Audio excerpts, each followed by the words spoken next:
What would you do if the man serving your dinner turned out to be the only thing standing between you and death? Tonight, in one of the city's most elegant restaurants, 4 desperate men will walk through those doors with rage in their hearts and nothing left to lose. A billionaire CEO sits alone, unaware that her past decisions have turned her into a target. And a quiet waiter, a single father hiding an extraordinary past, will have exactly 60 seconds to decide. Blend into the shadows like he's done for 3 years, or step into the fire one more time. Stay with me until the end of this story, and drop a comment telling me what city you're watching from.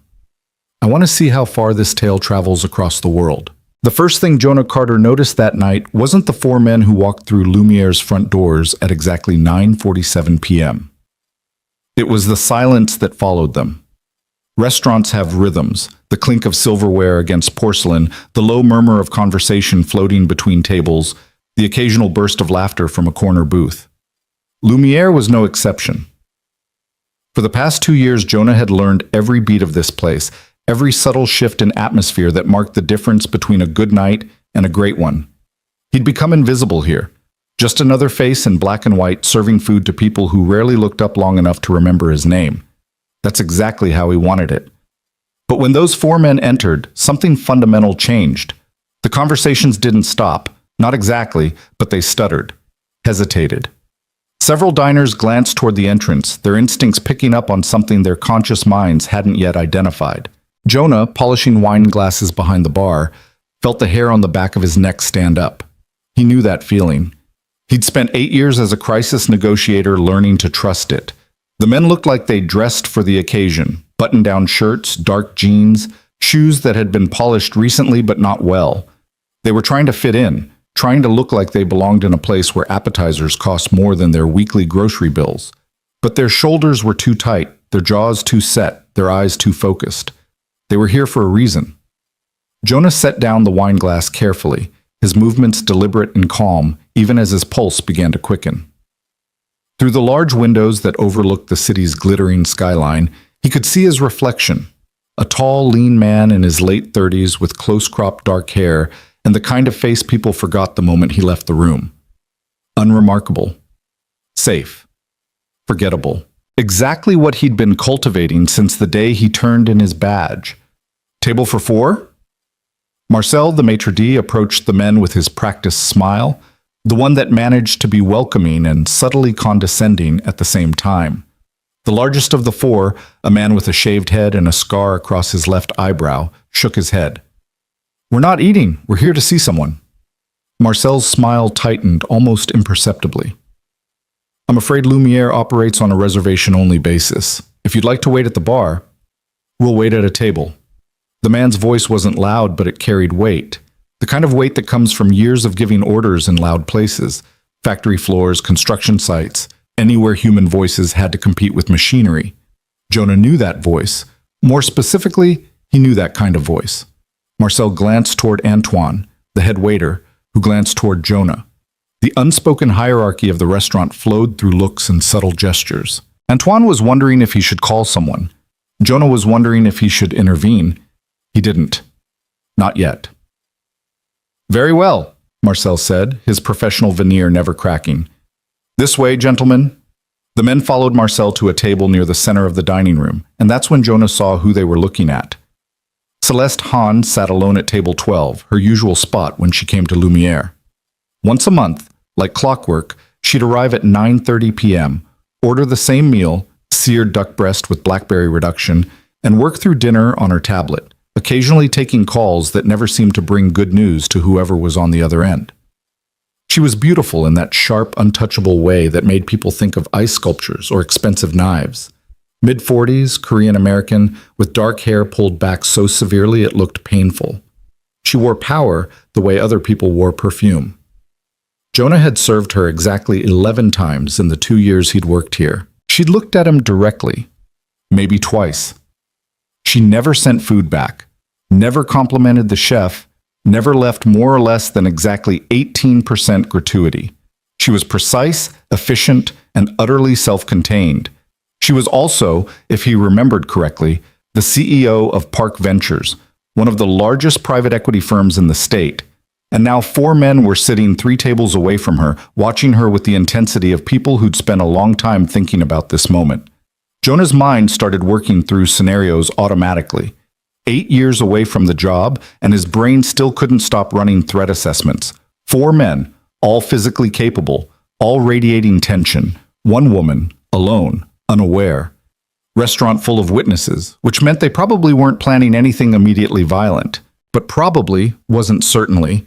And in his experience, when desperate men made plans involving wealthy, powerful women, those plans rarely ended well for anyone. Jonah. Antoine appeared at his elbow, breaking his concentration.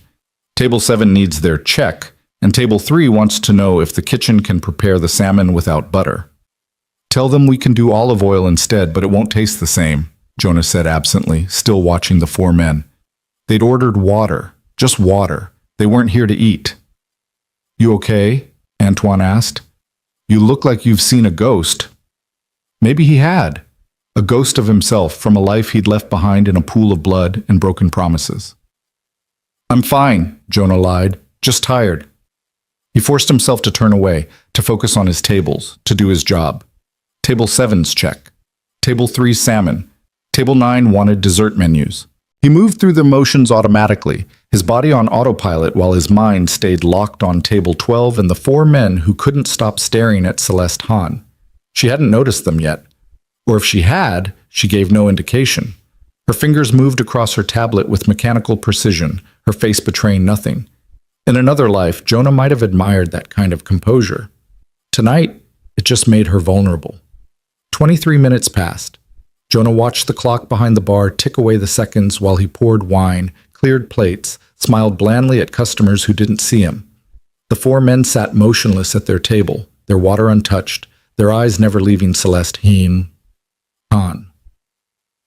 The tension in the room continued to build, subtle enough that most people wouldn't notice but undeniable to anyone who knew what to look for. And then, at 10:11 p.m., the largest man, the one with the scar, stood up. Jonah's body reacted before his brain fully processed what was happening. He was moving across the dining room, his path angled to intercept, even as part of him screamed that this wasn't his problem anymore, that he'd given up the right to intervene the day he'd failed to talk down Sarah Martinez from that bridge. But his feet kept moving. The man was halfway to Celeste's table when Jonah stepped into his path, positioning himself between the threat and the target with the kind of casual precision that looked accidental to everyone watching. Excuse me, sir, Jonah said, his voice quiet and friendly. Can I get you gentlemen anything else? Coffee? Dessert menu? Up close, the man was even larger than Jonah had estimated. 6'3", maybe 240, most of it muscle that had started to go soft around the edges. His eyes were red-rimmed and exhausted, the kind of exhaustion that comes from too many sleepless nights and too much whiskey. His hands, calloused, scarred, working hands, were clenched into fists at his sides. Move, the man said. I'd be happy to, Jonah said, maintaining his pleasant expression. Just let me know if you need anything first. The chocolate torte is exceptional tonight. I said move. The man's voice dropped lower, more dangerous. Jonah didn't move. He stood there, blocking the path, his own hands relaxed at his sides, his body language completely non-threatening. This was the first rule of crisis negotiation. Never escalate. Be the calm in the center of someone else's storm. I recognize you, Jonah said quietly, just loud enough for the man to hear. Trent Holloway, you used to work at Hanson Manufacturing, didn't you? About 3 years ago, I arrested you and your friends here after a bar fight at McCready's. You broke a bottle over someone's head because he said something about your boss shutting down the factory. Trent's eyes widened slightly. Recognition, surprise, and something else, maybe shame, flickered across his face. I know you too. You're that cop, the negotiator. What the hell are you doing serving tables? Long story, Jonah said. What are you doing here, Trent? That's none of your business. Maybe not, but I'm making it my business anyway. Jonah glanced over his shoulder at Celeste, who had finally looked up from her tablet, her dark eyes taking in the scene with calculation, but no apparent fear.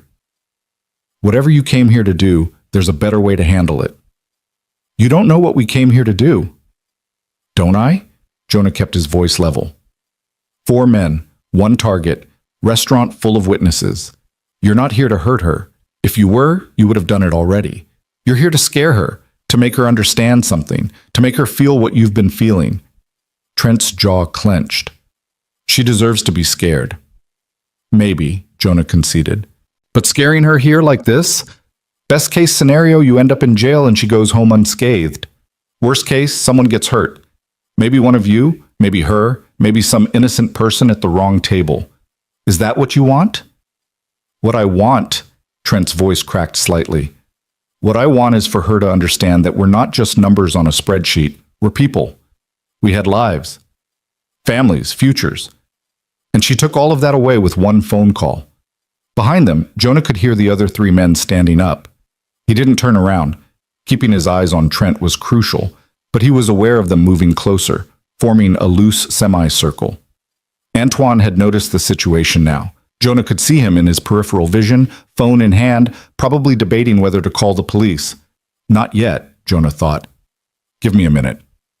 Tell me what happened, Jonah said to Trent. What happened? Trent laughed bitterly. What happened is that her company, Park Ventures, pulled their investment from Hanson Manufacturing, said the profit margins weren't sufficient. 18 months later, the factory closed. 400 people lost their jobs, including us, including people who'd worked there for 20, 30 years, people who'd built their entire lives around that place. One of the other men spoke up, younger, maybe early 30s, with the kind of lean, wiry build that came from never having enough to eat. My wife left me, took our kid, said she couldn't watch me fall apart anymore. My daughter had to drop out of college, another said. This one was older, probably pushing 60, with gray hair and a face carved into harsh lines by disappointment. Full scholarship too. But she couldn't let me lose the house, so she came home to help with bills. The fourth man, shorter than the others but with an intensity in his eyes that made Jonah nervous, added, I supervised a crew of 23 men for 18 years, watched most of them grow up. Now I can't even look them in the eye at the grocery store. Jonah took all of this in, filing away details, building profiles. Trent was the leader, the physical threat.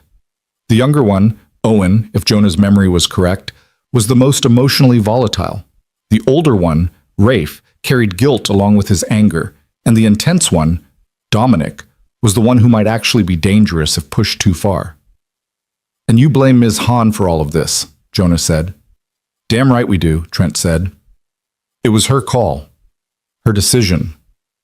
She looked at a bunch of numbers and decided we were expendable.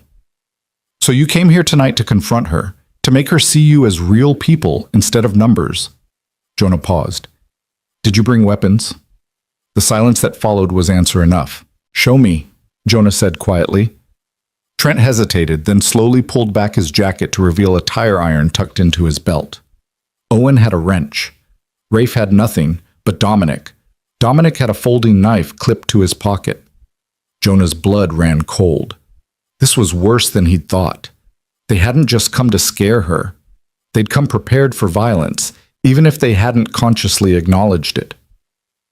Here's what's going to happen, Jonah said, his voice taking on the authoritative tone he'd used in negotiating rooms, the one that expected to be obeyed. You're going to follow me out to the patio, all of you. Ms. Hahn is going to come with us, and we're going to have a conversation, a real one, away from all these people, away from cameras and phones and witnesses who'll testify against you later. Why would she agree to that? Dominic asked. Because I'm going to ask her to, and because she's smart enough to understand that talking is better than the alternative. Jonah finally turned to look at Celeste, who was watching the entire scene with an expression he couldn't quite read. Ms. Hahn, could you join us on the patio for a few minutes? I think these gentlemen have something they'd like to discuss with you. The dining room had gone quiet. Everyone was watching now, the drama too obvious to ignore. Antoine stood frozen with his phone, looking desperately at Jonah for guidance. Marcel had disappeared, probably to call the police, which meant they had maybe 5 minutes before the situation went from bad to impossible. Celeste Hahn stood up slowly, deliberately. She was smaller than Jonah had realized, maybe 5'4" in heels, but something about the way she moved made her seem larger. She closed her tablet, set it on the table, and walked toward them with the kind of fearless determination that suggested either incredible courage or dangerous stupidity. "The patio," she said, her voice clipped and precise. 5 minutes. Then I'm calling the police myself. Jonah nodded and gestured toward the French doors that led to Lumiere's outdoor seating area. This time of night, in early November, the patio was closed, too cold for diners, which meant they'd have privacy. He could work with that. The 6 of them filed outside, and Jonah closed the doors behind them, cutting off the warmth and light of the restaurant. Out here, surrounded by empty tables and dying plants, with the city's indifferent skyline glittering in the distance, everything felt more real, more dangerous. The temperature had dropped into the 40s, and Celeste wrapped her arms around herself against the cold. She wore a burgundy dress that probably cost more than Jonah made in a month. But right now, in the harsh LED lighting of the patio, she just looked like a woman outnumbered and outmatched. "You have 3 minutes," she said. "Talk." Trent stepped forward. "Do you remember us? Do you remember Hansen Manufacturing?" "I remember the company," Celeste said. "I don't remember you specifically." "Of course you don't." Trent's voice was thick with bitterness. "We're not important enough to remember. We're just the collateral damage of your profit calculations." Park Ventures invested $17 million in Hansen Manufacturing, Celeste said, her tone factual, almost clinical. The company was losing money every quarter. The management was incompetent. The equipment was outdated. We gave them 2 years and multiple recommendations for restructuring. They implemented none of them. We withdrew our investment. That's business. That's business. Owen's voice rose sharply. 400 families destroyed, but that's just business? 400 families made choices, Celeste countered. They chose to work for a failing company. They chose not to retrain, not to relocate, not to adapt. I'm sorry about your personal circumstances, but I'm not responsible for them. Jonah watched the temperature rise, saw the men's hands clench, saw Dominic's fingers drift toward the knife on his belt. This was the moment when negotiations either found solid ground or collapsed entirely. "Stop," Jonah said, stepping between them again. Everyone stopped talking for a second. He looked at Trent. "You came here because you wanted her to understand what her decisions cost. You wanted her to see you as human beings, not numbers. Is that right?" Trent nodded stiffly. "And Ms. Hahn, you're defending your business decisions because from your perspective they were rational and justified. You didn't set out to hurt anyone. You were just doing your job. Is that right?" Celeste's eyes narrowed. "Who are you exactly? You're not just a waiter." "Tonight, I'm just someone trying to prevent violence," Jonah said. "And right now, both of you are talking past each other. You," he looked at the 4 men, "want acknowledgement. You want her to admit that her decisions had human consequences. And you," he turned to Celeste, "want them to understand that you're not a villain. You're a businesswoman making difficult choices in a complicated world." "Damn right we want acknowledgement," Rafe said. "My daughter gave up her dreams because of her. She doesn't get to hide behind 'that's business.'" "And what exactly do you want me to do?" Celeste asked coldly. "Apologize. Write you a check? Go back in time and make a different decision?" "We want you to care," Owen said, his voice breaking. "We want you to give a damn that people's lives fell apart because of you." Silence. Jonah watched Celeste's face, saw something flicker there, something that might have been doubt or guilt or just exhaustion. She looked at the 4 men, really looked at them, for what might have been the first time. "I do care," she said finally, quietly. "You think I don't? You think I sleep well at night knowing that every business decision I make affects real people? I lie awake thinking about the families impacted by factory closures, by layoffs, by restructuring. But caring doesn't change the math. Caring doesn't make failing companies suddenly profitable. I can't save everyone, so I do my job and I try not to drown in the guilt." It was the first real thing she'd said all night. The first admission of humanity beneath the Ice Queen exterior. Trent seemed thrown by this. "If you care, then why?" "Because caring and acting are different things," Celeste interrupted. "I have a responsibility to my investors, to my company, to the other businesses in our portfolio. If I let emotion drive my decisions, more people suffer in the long run. It's a terrible calculus, and I hate it, but it's the reality of what I do. So that's it? Dominic spoke for the first time since they'd come outside. You're just going to keep making decisions that destroy lives and we're supposed to accept it because you feel bad? No, Celeste said. You're supposed to fight back. Start a union. Lobby for better worker protections. Vote for politicians who support manufacturing. Build something new. Adapt. Survive. But coming here with weapons and intimidation? That's not fighting back. That's just making yourself into the villain of your own story. Easy for you to say from your penthouse, Trent said. I grew up in a studio apartment in Queens with my mother and 2 siblings, Celeste said sharply. My father left when I was 3. My mother cleaned office buildings at night to keep us fed. I know what it's like to be poor, to be desperate, to watch opportunities disappear. The difference is that I clawed my way out instead of looking for someone to blame. The difference, Jonah said carefully, is that you had opportunities to claw toward. These men had those opportunities taken away. Celeste looked at him sharply. Whose side are you on? The side that doesn't end with someone getting hurt tonight, Jonah said. Look, you're both right and you're both wrong. Ms. Han made a business decision that had devastating consequences for real people. That's true. And these men are responsible for their own responses to that devastation. That's also true. But right now we're standing on this freezing patio, and in about 2 minutes the police are going to arrive, and everyone's night is going to get a lot worse unless we figure out a better ending to this story. What kind of ending? Owen asked. Jonah looked at Celeste. What if you gave them something real? Not money. I don't think that's what this is really about. But acknowledgement, resources, a path forward. Such as? Celeste's tone was skeptical but not dismissive. An idea was forming in Jonah's mind, the kind of idea that negotiators learn to recognize, the moment when both sides were exhausted enough to consider compromise. Park Ventures invests in companies, right? Companies that need skilled workers. These men have decades of manufacturing experience.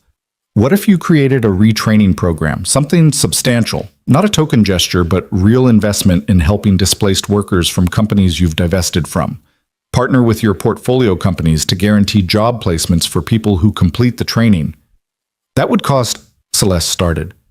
Less than your annual marketing budget, Jonah interrupted, and it would turn a PR nightmare into a redemption story. Billionaire CEO creates second chances for displaced workers. You'd be a hero instead of a villain. He could see her calculating, running the numbers in her head. This was a woman who thought in terms of costs and benefits, returns on investment. It would have to be legitimate, she said finally. Real training, real jobs, not some feel-good program that goes nowhere. We don't want charity, Trent said. It wouldn't be charity, Celeste said. It would be enlightened self-interest. I need skilled workers for my companies. You need jobs. We'd both benefit. The 4 men looked at each other, having a silent conversation in glances and subtle gestures. Jonah held his breath. This was the moment. Either they'd see the olive branch for what it was, or they'd decide it wasn't enough. And Hansen Manufacturing? Rafe asked. The 400 people who lost their jobs? I can't bring the factory back, Celeste said, but I can extend the program to any former Hansen employees who want it. 6 months of retraining, full stipend to cover living expenses, guaranteed interviews with portfolio companies upon completion. And she paused, and Jonah saw something shift in her expression. A formal acknowledgement that Park Ventures could have handled the divestment better, that we should have considered worker impact more seriously in our decision-making process. It wasn't an apology, not quite, but it was close. Closer than Jonah had expected. Why? Owen asked. Why would you do this? Celeste looked at him directly. Because you're right. You're not just numbers, and maybe I need to be reminded of that more often. Jonah watched the tension slowly drain from the 4 men's shoulders. The crisis wasn't over. They'd need details, contracts, proof that this wasn't just empty promises. But the immediate danger had passed. No one was going to get hurt tonight. I need you to leave your weapons here, Jonah said quietly. All of them. On that table. Then you need to leave through the side gate, not back through the restaurant, Miss. Han will have her attorney contact you tomorrow with the details of the program, but you need to leave now, before the police arrive. One by one, the men placed their makeshift weapons on the patio table: the tire iron, the wrench, the knife. Physical representations of their anger, their desperation, their pain. "Thank you," Trent said, looking at Jonah. Then, more reluctantly, to Celeste, "Thank you." They filed out through the side gate, disappearing into the November night. Jonah and Celeste stood alone on the patio, the weapons still lying on the table between them like evidence of a crime that didn't quite happen. "That was," Celeste started. "Insane?" Jonah suggested. "Reckless? Potentially disastrous?" "I was going to say impressive." She studied him with those dark, calculating eyes. "You knew exactly what to say to both sides. You de-escalated a situation that could have ended very badly. That's not a skill most waiters have." "I'm not most waiters." "Clearly." She picked up Dominic's knife, examining it. "Crisis negotiator, you said? Before you were a waiter?" "Before I was a waiter." "And you left that career because I failed someone once, and they died because of it." The words came out flat, emotionless. Jonah had practiced saying them without breaking. "I don't do that work anymore." Celeste was quiet for a moment. Then, "The woman on the bridge, Sarah Martinez, 3 years ago, I read about it." Of course she had. Celeste Hahn didn't strike Jonah as someone who left questions unanswered. "She was 26 years old," Jonah said, staring at the knife in Celeste's hands. "Bipolar, off her medication. Her boyfriend had just left her. She climbed over the railing on the Westfield Bridge, and I was the one they called to talk her down. I did everything right, everything by the book. Built rapport, showed empathy, made her believe there was hope. And then..." He stopped, the memory still sharp after all this time. A truck backfired. She startled. "I reached for her, but I was too slow. She fell." "That wasn't your fault. Tell that to her mother, who screamed at me at the funeral. Tell that to my daughter, who found me crying in the bathroom at 3 a.m. because I couldn't stop seeing Sarah's face. Tell that to..." He cut himself off. "It doesn't matter. I'm not that person anymore." "Aren't you?" Celeste gestured toward the gate where the 4 men had disappeared. "Because what I just witnessed looked exactly like crisis negotiation to me. You identified the threat, assessed the motivation, found common ground, and crafted a solution that satisfied both parties. That's not something you unlearn." "That was different." "How?" "Because..." Jonah struggled to articulate it. "Because I wasn't responsible this time. I was just a waiter who happened to be in the right place, or the wrong place, I don't know." "You were exactly where you needed to be," Celeste said firmly. "And you saved more than just me tonight. You saved those 4 men from making a mistake they couldn't take back. You gave them a path forward instead of a prison sentence. That's not nothing." Through the French doors, Jonah could see the restaurant in chaos. Police had arrived, 2 officers talking to Marcel and Antoine taking statements. His co-workers kept glancing toward the patio, trying to see what was happening. His cover was blown. His quiet, invisible life was over. "I should probably get back inside," he said. "I'm about to be fired." "No, you're not." Celeste pulled out her phone. "I'll handle it." "You can't." "I'm Celeste Hahn. I can do whatever I want." She made a call, spoke briefly to someone, probably the restaurant's owner, and hung up. "You're not fired. You're a hero who prevented a violent incident. They should give you a raise." "I don't want to be a hero." "Too late." She studied him again, and Jonah got the distinct impression he was being evaluated, assessed, priced. "What if I told you I have a proposition for you?" "I'd say I'm not interested." "You haven't heard it yet." "I don't need to. I know what people like you want from people like me. You want to hire me, put me to use, make me solve problems for you, but I'm done solving problems. I serve food, I go home to my daughter, I live a simple life, that's all I want." "Is it?" Celeste's voice was gentle, almost kind. "Is that really all you want? Because from where I'm standing, you just came alive out here. For the first time in 3 years, you stopped hiding and started being who you actually are.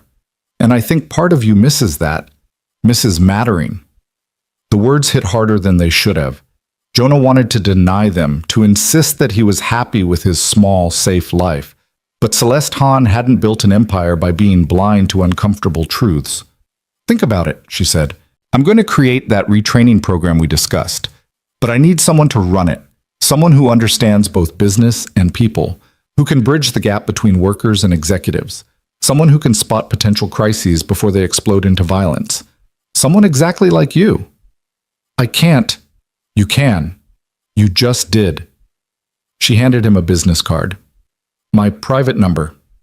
Call me when you're ready to stop punishing yourself for being human. She walked back into the restaurant, leaving Jonah alone on the patio with 4 abandoned weapons and a business card that felt like it weighed 1,000 pounds. Inside, he could see the police finishing their interviews.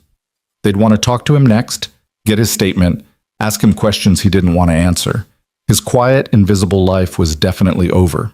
But as he stood there in the cold November air, with the city lights stretching out endlessly before him, and the memory of 4 desperate men who'd walked away instead of destroying themselves, Jonah felt something he hadn't felt in 3 years. He felt necessary, and that terrified him more than anything that had happened tonight. He picked up the weapons one by one, feeling their weight, their potential for harm. Tools that could have ruined lives tonight, but instead just sat on a table, unused, waiting to be taken away as evidence. In a strange way, they were perfect metaphors, objects that could build or destroy depending on who held them and why. Just like him. Just like the skills he'd buried and the man he'd tried to forget. Jonah pocketed Celeste's card and walked back into the restaurant to give his statement to the police. Tomorrow, he'd go home to Maya and pretend everything was normal. He'd make her breakfast, walk her to school, come back to work at Lumiere like nothing had changed. But something had changed.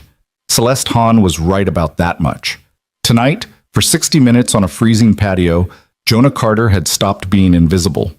He'd stepped into the fire, used skills he'd sworn he'd never use again, and saved lives without losing anyone. And the most dangerous part wasn't what had happened tonight. It was that he wanted to do it again. The police interview lasted 47 minutes.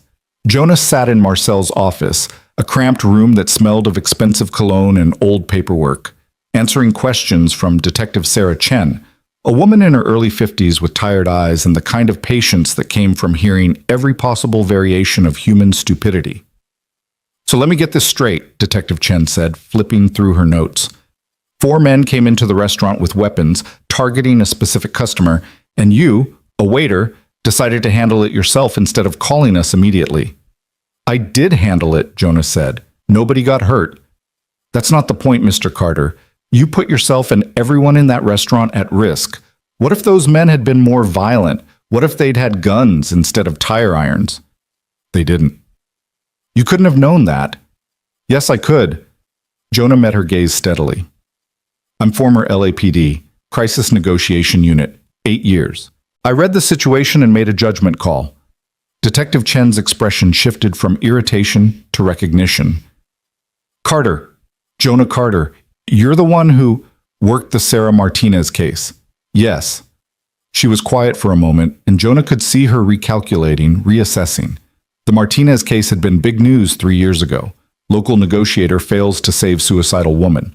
Department cleared him of wrongdoing, but the headlines had been brutal. The photos of Sarah's mother screaming at him outside the courthouse had gone viral. I'm sorry, Detective Chen said finally. That must have been difficult. It was. Jonah's voice was flat. Is there anything else you need from me?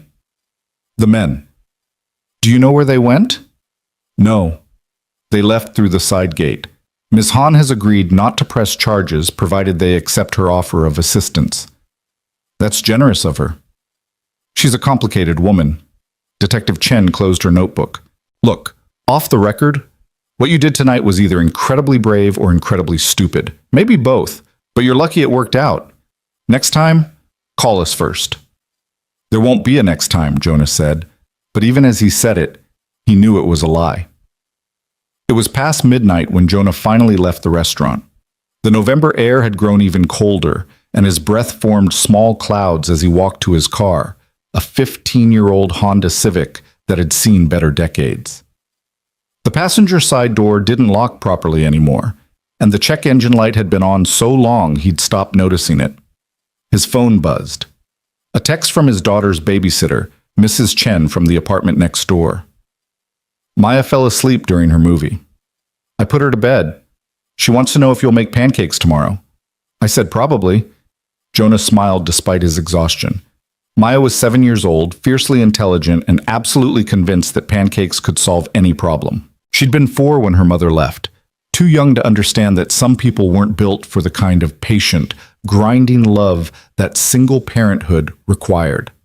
Rebecca had lasted 6 months after Sarah Martinez died, watching Jonah fall apart, before she'd packed a bag and moved to Portland with a software engineer she'd met at a yoga class. "I can't save you," she'd said on her way out the door, "and I can't watch you drown." She sent money sometimes, called on Maya's birthday, tried to be a distant, ambient presence in their daughter's life. It wasn't enough, but it was more than nothing, and Jonah had learned to be grateful for small mercies. He drove through empty streets, past closed shops and flickering streetlights, his mind still churning through the events of the night, the look in Trent's eyes when he'd placed the tire iron on the table, the way Celeste's mask had cracked just enough to show the person underneath, the feeling of using skills he'd thought were dead and buried. Celeste's business card sat in his pocket like a live coal. Someone who can spot potential crises before they explode into violence. Was that what he wanted? To spend his days identifying threats, managing tensions, preventing disasters? He'd spent 3 years convincing himself that he was done with that life, that the cost was too high, that he'd rather be invisible and safe than visible and responsible. But tonight, for those 60 minutes on the patio, he'd felt like himself again. Not the broken version who couldn't sleep without seeing Sarah's face, the version who believed he could make a difference. He pulled into the parking lot of his apartment complex, a squat beige building called Vista Gardens that had neither vista nor gardens. 3rd floor, corner unit, 1 bedroom that he'd given to Maya while he slept on the couch. The rent was cheap, the neighbors were quiet, and the roof only leaked during the worst storms. It was exactly the kind of place people ended up when they'd given up on ambition. Mrs. Chen was waiting in his living room, knitting something that might have been a scarf or a very long hat. She was 73, widowed, and had decided that Jonah and Maya were her personal project. "You look terrible," she said by way of greeting. "Long night." "I heard." She set down her knitting. "Police cars at Lumiere. Someone said there was almost a shooting." "No shooting, just a misunderstanding." "The kind of misunderstanding that requires 4 police cars?" Mrs. Chen fixed him with the look that had probably terrified her children decades ago. "Jonah, what happened?" He couldn't tell her, not the whole truth. But Mrs. Chen had earned some honesty. "Some men came to the restaurant to confront a customer. I helped mediate. Everyone went home safe." "You mediated?" Her voice was skeptical. "You're a waiter." "I used to be other things." "I know what you used to be." Mrs. Chen picked up her knitting again, needles clicking in a steady rhythm. "I also know why you stopped. But hiding from the world isn't the same as healing from it, Jonah. At some point, you have to decide which version of yourself you want to be." It was the second time that night someone had told him essentially the same thing. Maybe the universe was trying to send him a message. "Maya drew another picture today," Mrs. Chen continued. "Want to guess what it was?" "Let me think." "A family?" "A family of 3. You, her, and a blank space she labeled someone else. When I asked her who someone else was, she said she didn't know yet, but she'd recognize them when they showed up." Jonah felt something twist in his chest. Maya had been drawing variations of that same picture for 2 years, her way of processing the fact that her mother was gone, that their family was incomplete. Sometimes someone else was a dog. Sometimes it was a grandmother. Once, memorably, it had been a dragon, but the space was always there, waiting to be filled. "She asked if you were happy," Mrs. Chen said quietly. "What did you tell her?" "I told her that happiness is complicated and that grown-ups sometimes have to work harder to find it than kids do." She set down her knitting again and looked at him directly. "But between you and me, Jonah, you're not working to find happiness, you're working to avoid pain, and those are very different things." He didn't know what to say to that, so he said nothing. Mrs. Chen gathered her knitting and stood up. "I'll see you tomorrow. Tell Maya I expect to hear all about those pancakes." After she left, Jonah checked on his daughter. Maya was curled up under her unicorn comforter, dark hair spread across her pillow, one hand clutching the stuffed bear she'd had since she was 2. In sleep, she looked impossibly young, impossibly vulnerable. He spent his life trying to protect her from the world's sharp edges, but every day she got a little older, a little more aware that their life wasn't like other people's lives. Her latest drawing sat on her desk, the family of 3. 2 figures carefully colored in, one tall, one small. The third figure was just an outline, waiting. Jonah pulled Celeste's business card from his pocket and stared at it in the dim light from Maya's nightlight.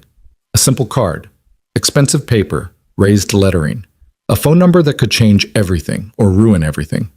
He thought about the look on Trent's face when he'd realized someone actually saw him, actually cared about what happened to him and his friends. He thought about Celeste's admission that she lay awake thinking about the human cost of her decisions. He thought about Owen's broken voice when he talked about his wife leaving, Rafe's guilt over his daughter's lost scholarship, Dominic's shame at not being able to face his former crew.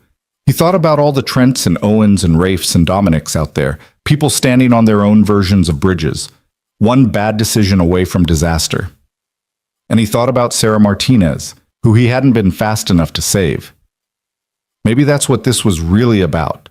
Not redemption. He'd never believed in redemption, not really, but something simpler, the chance to be fast enough next time. Jonah put the card on his dresser and tried to sleep on the couch. It didn't work. His mind kept replaying the night, kept finding different ways it could have gone wrong, kept circling back to the moment when he'd stepped into Trent's path and chosen to be visible again. At 3:17 a.m., he gave up on sleep and made coffee. The apartment was silent, except for the hum of the refrigerator and the occasional creak of the building settling. This was usually his time, the hours between midnight and dawn when the world felt manageable, when he could pretend that his small life was enough. But tonight, the silence felt different, heavier, like it was waiting for him to make a decision. He picked up his phone and stared at Celeste's number for a long time. Then he set it down without calling. Too soon, too reckless. He needed to think this through properly. Consider all the angles, figure out if he was actually capable of doing what she was asking, or if he was just seduced by the memory of who he used to be. The sun rose at 6:43, painting the sky in shades of orange and pink that seemed almost aggressively cheerful. Jonah made pancakes, chocolate chip, Maya's favorite, and woke her up at 7.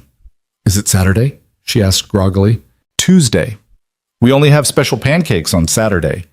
"Today's different," Jonah said. "Today we're having Tuesday pancakes." Maya sat up, immediately suspicious. "What happened?" "Nothing happened." "Dad, you're a terrible liar." She was right. He'd never been able to hide anything from her, not since she was old enough to read faces and body language.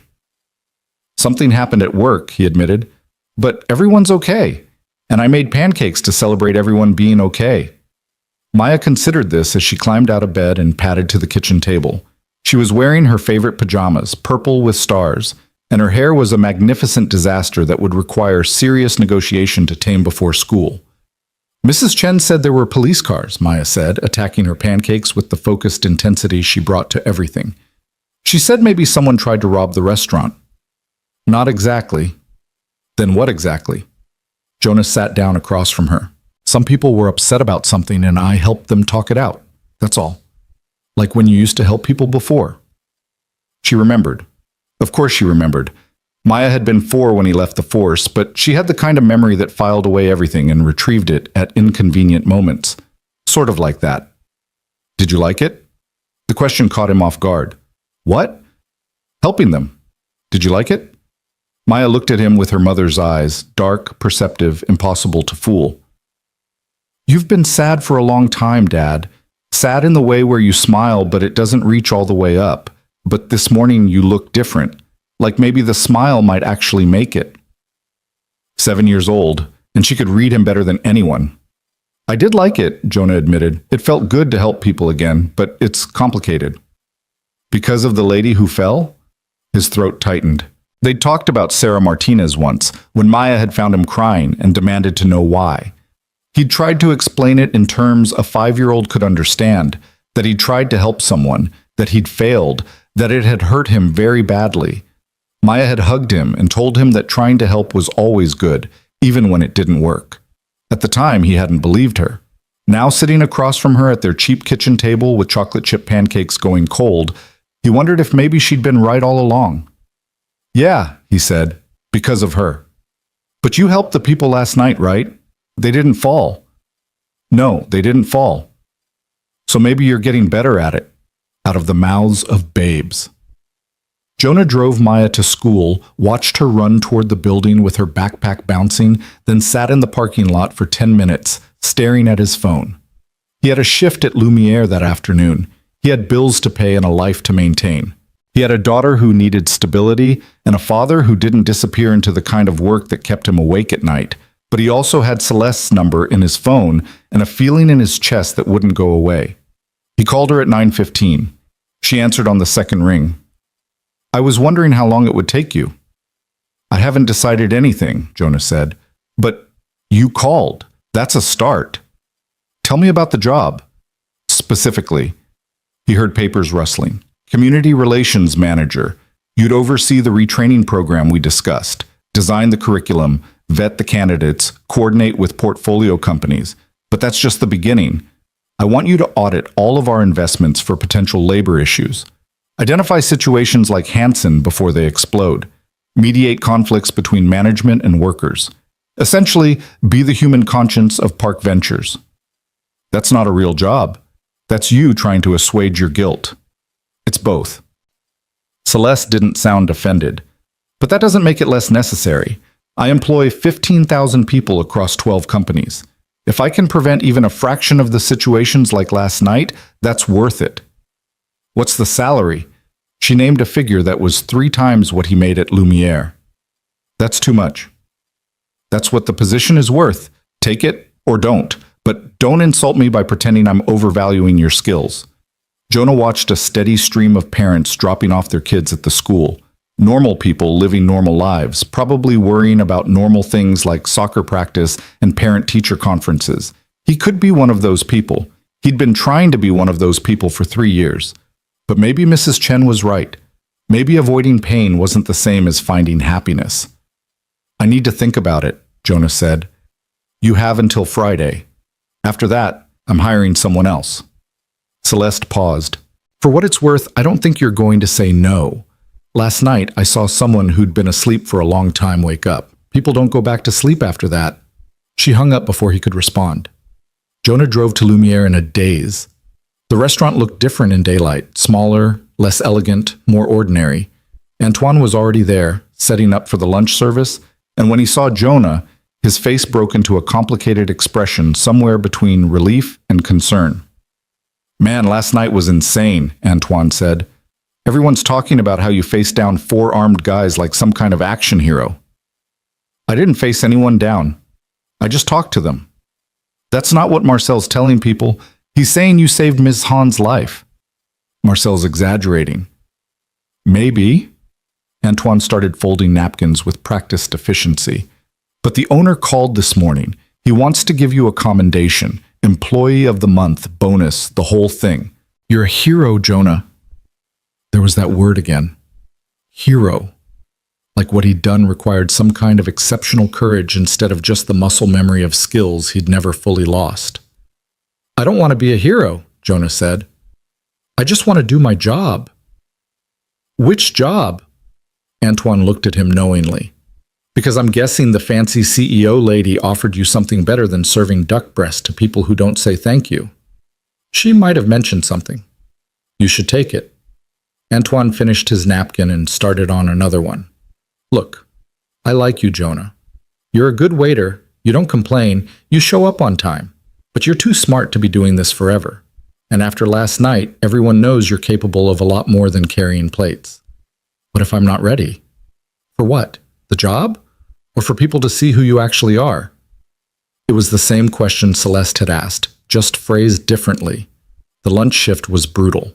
Every table wanted to know about the incident, wanted to hear Jonah's version of events, wanted to transform a tense negotiation into a dramatic story they could retell at their next dinner party. By 3 p.m., Jonah was exhausted from dodging questions and deflecting attention. He was clearing table 9 when his phone buzzed. A text from an unknown number. This is Trent Holloway. Ms. Hahn's lawyer contacted me this morning. I don't know what you said to her, but she's actually following through. Real training, real stipends, real jobs. I just wanted to say thank you. You didn't have to help us. You could have just let the cops arrest us, but you gave us a chance instead. That means something. Then another text, this one from a different number. Jonah Carter? This is Rafe Mitchell. My daughter cried when I told her I might be able to afford to send her back to school. I haven't seen her cry happy tears in years. Thank you for giving us hope. Then Owen. Then Dominic. 4 men who'd walked into a restaurant ready to commit violence, now thanking him for helping them find a different path. Jonah stood in the middle of the dining room, phone in hand, and felt something shift inside him. Not redemption. He still didn't believe in redemption, but something simpler and more profound. The sense that maybe his skills weren't a curse. Maybe they were just skills. And maybe how he used them was still within his control. He finished his shift at 6, drove home, picked up Maya from Mrs. Chen's apartment, and made spaghetti for dinner.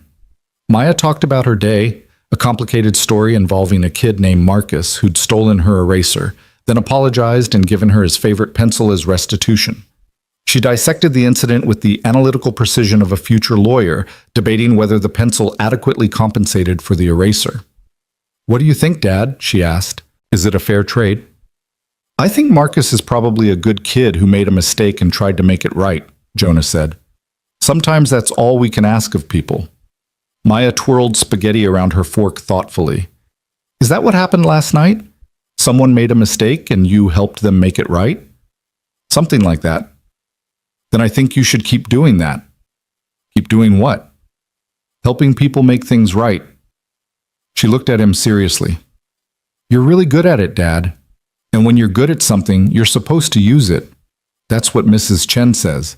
She's good at knitting, so she knits blankets for the shelter. Mr. Rodriguez is good at fixing things, so he helps everyone in the building. You're good at helping angry people stop being angry, so you should do that. It was the clearest moral philosophy Jonah had heard in years, delivered by a 7-year-old in purple pajamas with spaghetti sauce on her chin. What if helping angry people means I'm not here as much? Jonah asked carefully. What if I have to work longer hours, or travel sometimes, or will you still make Tuesday pancakes? Always. Then it's okay. Maya returned to her spaghetti with the matter settled. Besides, Mrs. Chen says you've been hiding for too long. She says hiding makes people smaller, and you should be bigger. Mrs. Chen has a lot of opinions about my life. That's because she loves you. We both do. Maya looked up at him with absolute certainty. And we both want you to be happy, not pretend happy, real happy. After Maya went to bed, Jonah sat on the couch with his phone in his hand and Celeste's number on the screen. It was Wednesday night. She'd given him until Friday, but he already knew what his answer would be. Maya was right. Mrs. Chen was right. Celeste was right. Even Antoine was right. He'd been hiding for 3 years, trying to make himself smaller, trying to pretend that being safe was the same as being happy. But last night, he'd remembered what it felt like to be necessary, to use his skills for something that mattered, to make a real difference in people's lives. And yes, there was risk. Yes, he might fail again. Yes, someone might get hurt despite his best efforts. But Maya deserved a father who was whole, not one who'd cut away pieces of himself to avoid pain. She deserved to see him be the person he actually was, not the person he was pretending to be. He called Celeste at 9:30. "I don't need until Friday," Jonah said when she answered. "My answer is yes." There was a pause on the other end of the line, long enough that Jonah wondered if the call had dropped. Then Celeste spoke, and he could hear the smile in her voice. "Good. Be at Park Ventures tomorrow morning at 8. We'll handle the paperwork and get you started immediately. The retraining program needs to launch within 30 days if we're going to keep our commitment to those 4 men. Tomorrow? I need to give notice at Lumiere, figure out childcare, arrange. I'll have my assistant contact the restaurant. Consider it handled. As for childcare, Park Ventures has an on-site program for employees' children. Maya can come with you until you sort out something more permanent." Celeste's tone shifted, becoming more businesslike. "Jonah, when I make a decision, I move quickly. If you're going to work for me, you need to understand that. I don't wait for perfect conditions. I create them. After she hung up, Jonah sat in the darkness of his living room, the reality of what he'd just agreed to settling over him like a weight. Tomorrow morning, he would walk into one of the most prestigious investment firms in the state, not as a visitor, but as an employee. He would have an office, responsibilities, people depending on him to make decisions that affected their lives. The thought should have terrified him. Instead, it felt like coming home after a long exile. He spent the next hour researching Park Ventures on his laptop. The company's website was sleek and corporate, full of phrases like strategic growth partnerships and maximizing stakeholder value. There were photos of Celeste at various events, shaking hands with politicians, accepting awards, standing in front of gleaming office buildings. In every photo, she wore the same expression of controlled confidence, the mask that had only cracked for a few moments on that freezing patio. The company employed over 200 people directly, with thousands more across their portfolio of investments. They had holdings in manufacturing, technology, healthcare, real estate. On paper, Park Ventures was exactly the kind of soulless corporate entity that destroyed places like Hansen Manufacturing without a second thought. But Jonah had seen something else on that patio. He'd seen a woman who admitted she lay awake thinking about the human cost of her decisions. He'd seen someone willing to create an entire program to address a problem she could have easily ignored. That counted for something. Sleep came eventually, restless and populated by dreams of bridges and falling and voices he couldn't quite hear. He woke at 5:30, his heart racing, Sarah Martinez's face still vivid in his mind. Some ghosts, he thought, never really left. They just waited in the corners of your consciousness, ready to remind you of your failures at the worst possible moments. Maya was excited about the prospect of going to work with him, treating it like an adventure rather than a logistical necessity. She picked out her favorite dress, red with white polka dots, and insisted on wearing her smart shoes, the black flats she usually reserved for school concerts. "Do you think they'll have other kids there?" she asked, while Jonah tried to tame her hair into something resembling order. "Celeste said they have a childcare program, so probably." "What if the other kids don't like me?" "Then those kids have terrible judgment, because you're extremely likable." Maya grinned at him in the mirror. "You have to say that. You're my dad." "Doesn't make it less true." They arrived at Park Ventures at 7:45. The building was downtown, all glass and steel, rising 30 stories above the city like a monument to ambition. The lobby was cavernous, with marble floors and abstract art that probably cost more than Jonah's annual salary at Lumiere. A security guard directed them to the 23rd floor, where Celeste's executive offices were located. The elevator ride felt interminable. Maya pressed her face against the glass wall, watching the city shrink beneath them, while Jonah tried to control the nervous energy building in his chest. This was real. This was happening. He was about to walk into a world he'd spent 3 years avoiding, and there was no guarantee he was ready for it. The elevator doors opened onto a reception area that looked like it had been designed by someone who'd never heard of the concept of warmth. Everything was sharp angles and monochrome colors, aggressively modern in a way that felt more intimidating than welcoming. A young woman sat behind a curved desk, her expression professionally pleasant. "Jonah Carter," he said. "I'm here to see—" "Ms. Han is expecting you. This must be Maya." The receptionist smiled at his daughter. "Hi, sweetie. I'm Jennifer. Would you like to come with me? We have a really fun playroom with other kids your age." Maya looked at Jonah uncertainly. "Dad?" "It's okay," Jonah said, kneeling down to her level. "I'll be right upstairs. If you need me, just tell Jennifer and I'll come get you immediately. Deal?" "Deal." Maya hugged him quickly, then followed Jennifer down a hallway, her smart shoes clicking on the polished floor. Watching her walk away, trusting him to have made the right decision, Jonah felt the weight of responsibility settle more heavily on his shoulders. This wasn't just about him anymore. Every choice he made affected Maya, shaped her understanding of what was possible and what was worth fighting for. "Mr. Carter?"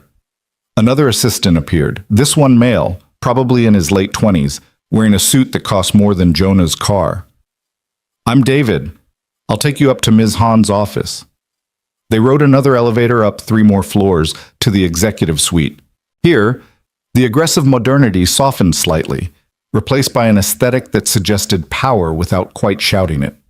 Original artwork lined the walls, not abstract now, but portraits, faces of people who looked like they'd built empires or toppled them. Celeste's office occupied the corner, with floor-to-ceiling windows offering a panoramic view of the city.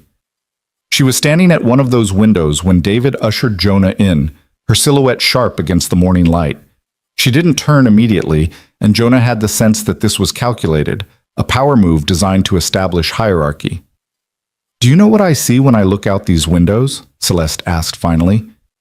"Expensive real estate?" She turned, and there was amusement in her eyes. "Opportunity.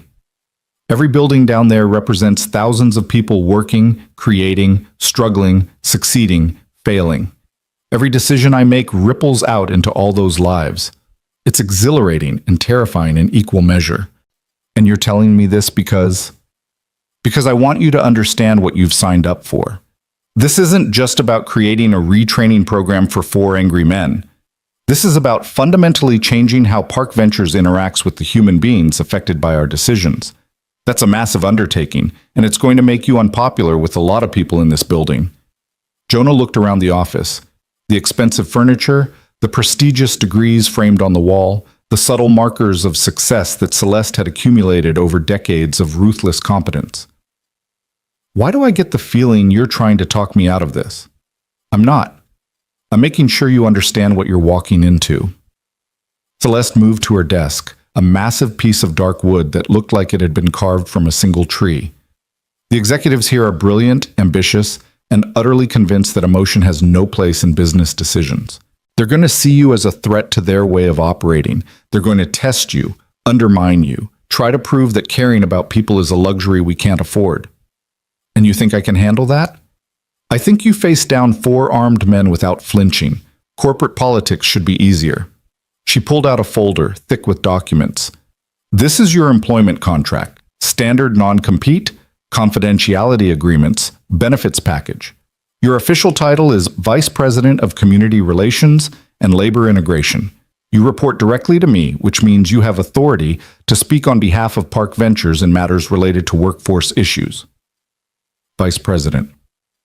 Jonah had never imagined having a title like that. 3 days ago, he'd been worried about whether he could afford new shoes for Maya. "There's a clause here about media relations," Jonah said, flipping through the contract. "I don't do press." "You might have to. Part of this role involves being the public face of our new commitment to worker welfare. Press conferences, interviews, that sort of thing." "Absolutely not."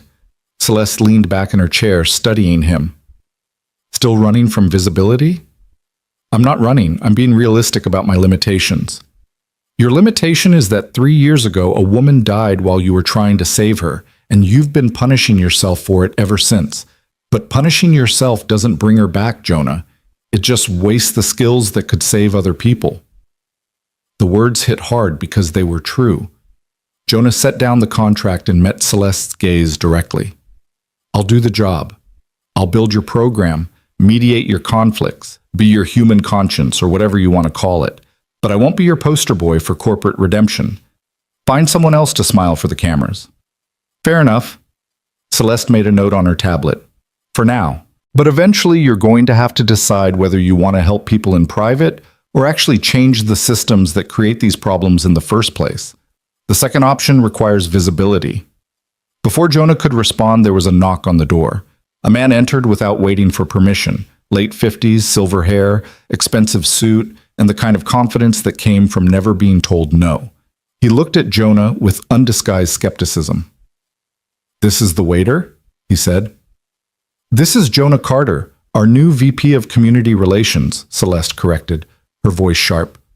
"Jonah, this is Richard Brennan, our Chief Financial Officer and the second largest shareholder in Park Ventures."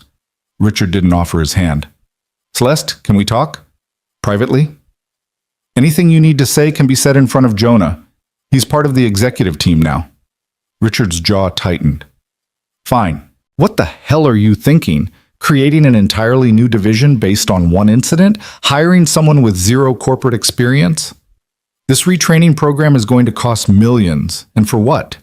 To make you feel better about a business decision you made 3 years ago?" To prevent situations like Hansen Manufacturing from happening again, Celeste said calmly. To build relationships with the communities our investments affect. To reduce the risk of labor conflicts that could damage our reputation and bottom line.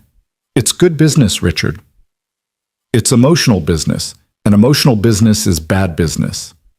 Richard finally looked at Jonah directly. No offense, Mr. Carter, but you're in over your head. Corporate relations requires understanding finance, legal structures, stakeholder management. You talk people down from bridges. That's not the same thing. You're right, Jonah said. It's not the same thing. It's harder. Because when I fail at my job, people die. When you fail at yours, numbers on a spreadsheet change color. So maybe save the condescension for someone who's impressed by it. Richard's face flushed red. Celeste, I'm formally registering my objection to this hire. The board is going to have questions. Let them ask. Celeste stood, effectively dismissing him. And Richard, Jonah reports to me, not to you. If you have concerns about his performance, bring them to me directly. Don't undermine him to the rest of the executive team. Are we clear? Richard left without answering, slamming the door behind him hard enough to make the artwork rattle. Well, Celeste said, that went better than expected. Better? He looked like he wanted to throw me out the window. Yes, but he didn't. That's progress. Celeste pulled up something on her tablet. Richard represents the old guard of Park Ventures, the people who believe that maximizing profit is the only metric that matters. They're not bad people exactly. They're just operating from a framework that doesn't include space for human considerations. Your job is to change that framework. By doing what? Winning them over with my sparkling personality? By proving that considering human impact doesn't mean sacrificing profits. By showing them that preventing crises is cheaper than managing them. By building something so successful they can't ignore it. Celeste looked at him seriously. I'm not naive, Jonah. I know this is going to be difficult, but I also know that Park Ventures needs to evolve, and evolution requires people willing to challenge the status quo. That's you. The rest of the morning was a blur of paperwork, meetings, and introductions to people whose names Jonah immediately forgot. He was assigned an office on the 24th floor, smaller than Celeste's but still larger than his entire apartment, with a view of the city and furniture that looked like it belonged in a museum. His new assistant, a efficient woman named Patricia, who was probably in her 40s, walked him through the basics of the company's internal systems. You'll want to meet with HR about the retraining program structure, Patricia said, checking her tablet, and legal needs to review the contracts we'll be offering to participants. Ms. Hahn has also scheduled you for a lunch meeting with the heads of our portfolio companies.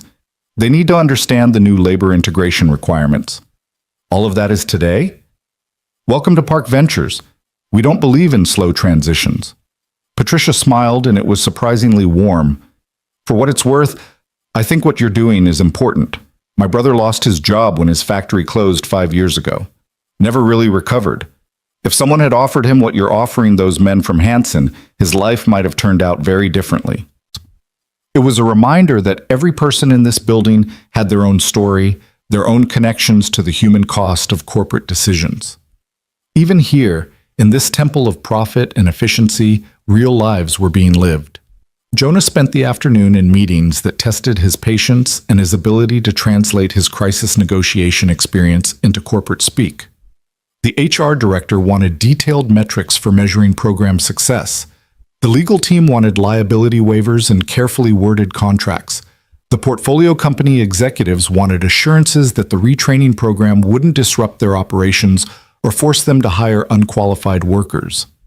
In every meeting, Jonah felt the underlying resistance.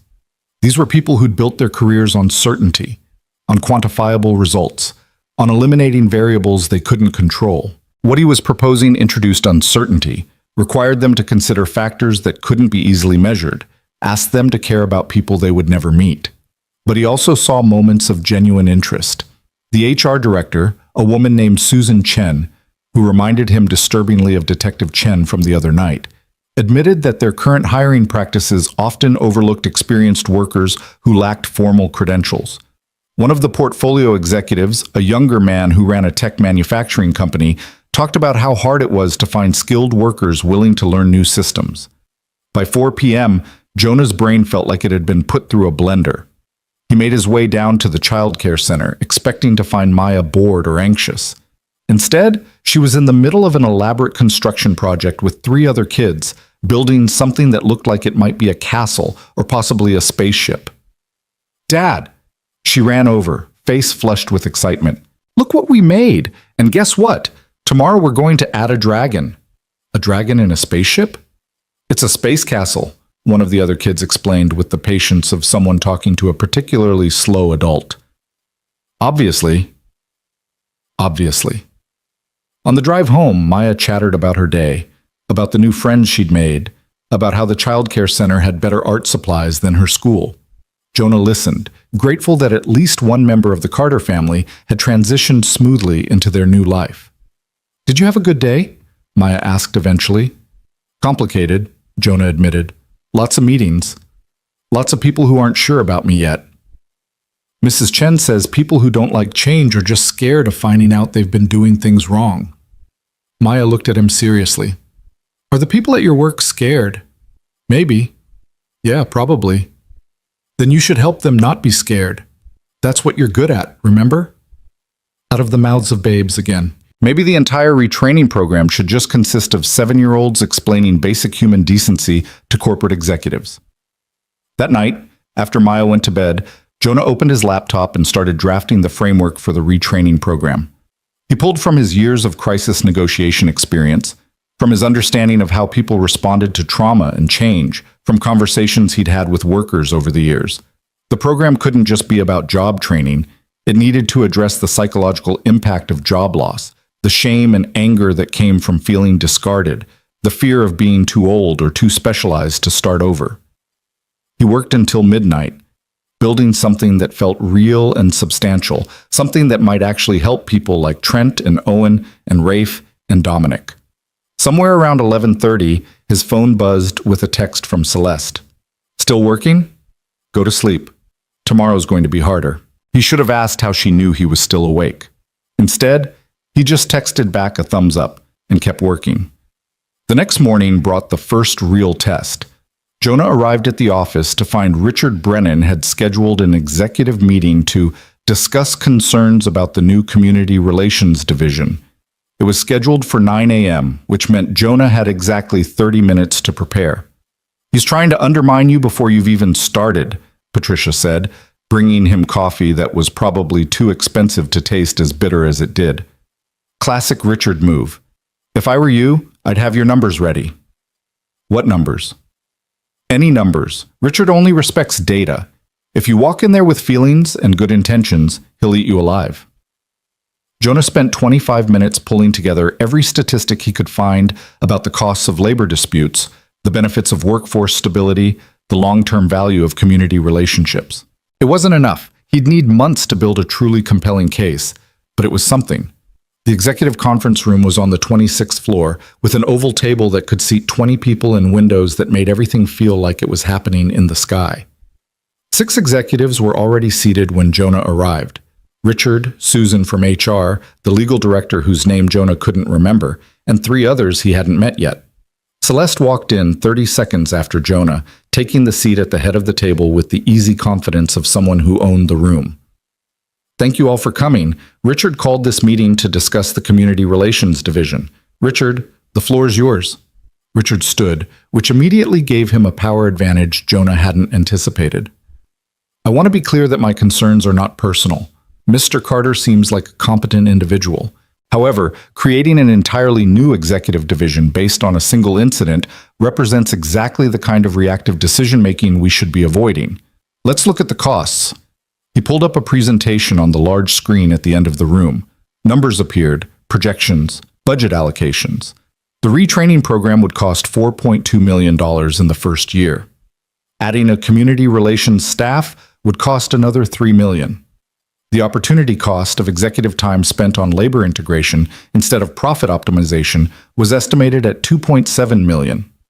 "That's nearly $10 million, Richard said. "For what? To prevent situations that may never occur?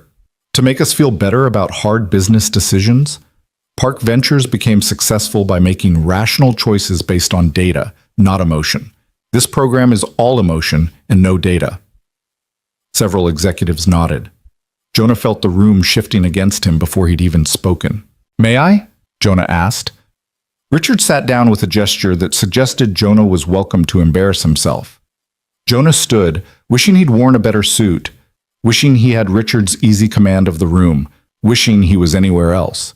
But then he thought about Trent's exhausted eyes, about Maya asking if he'd had a good day, about Mrs. Chen saying that hiding made people smaller. "Mr. Brennan's numbers are accurate," Jonah began. "The program will cost approximately $10 million in year one, but let's talk about what we're actually buying with that money." 3 years ago, when Park Ventures divested from Hansen Manufacturing, how much did the company spend on security after workers began protesting outside this building? Silence.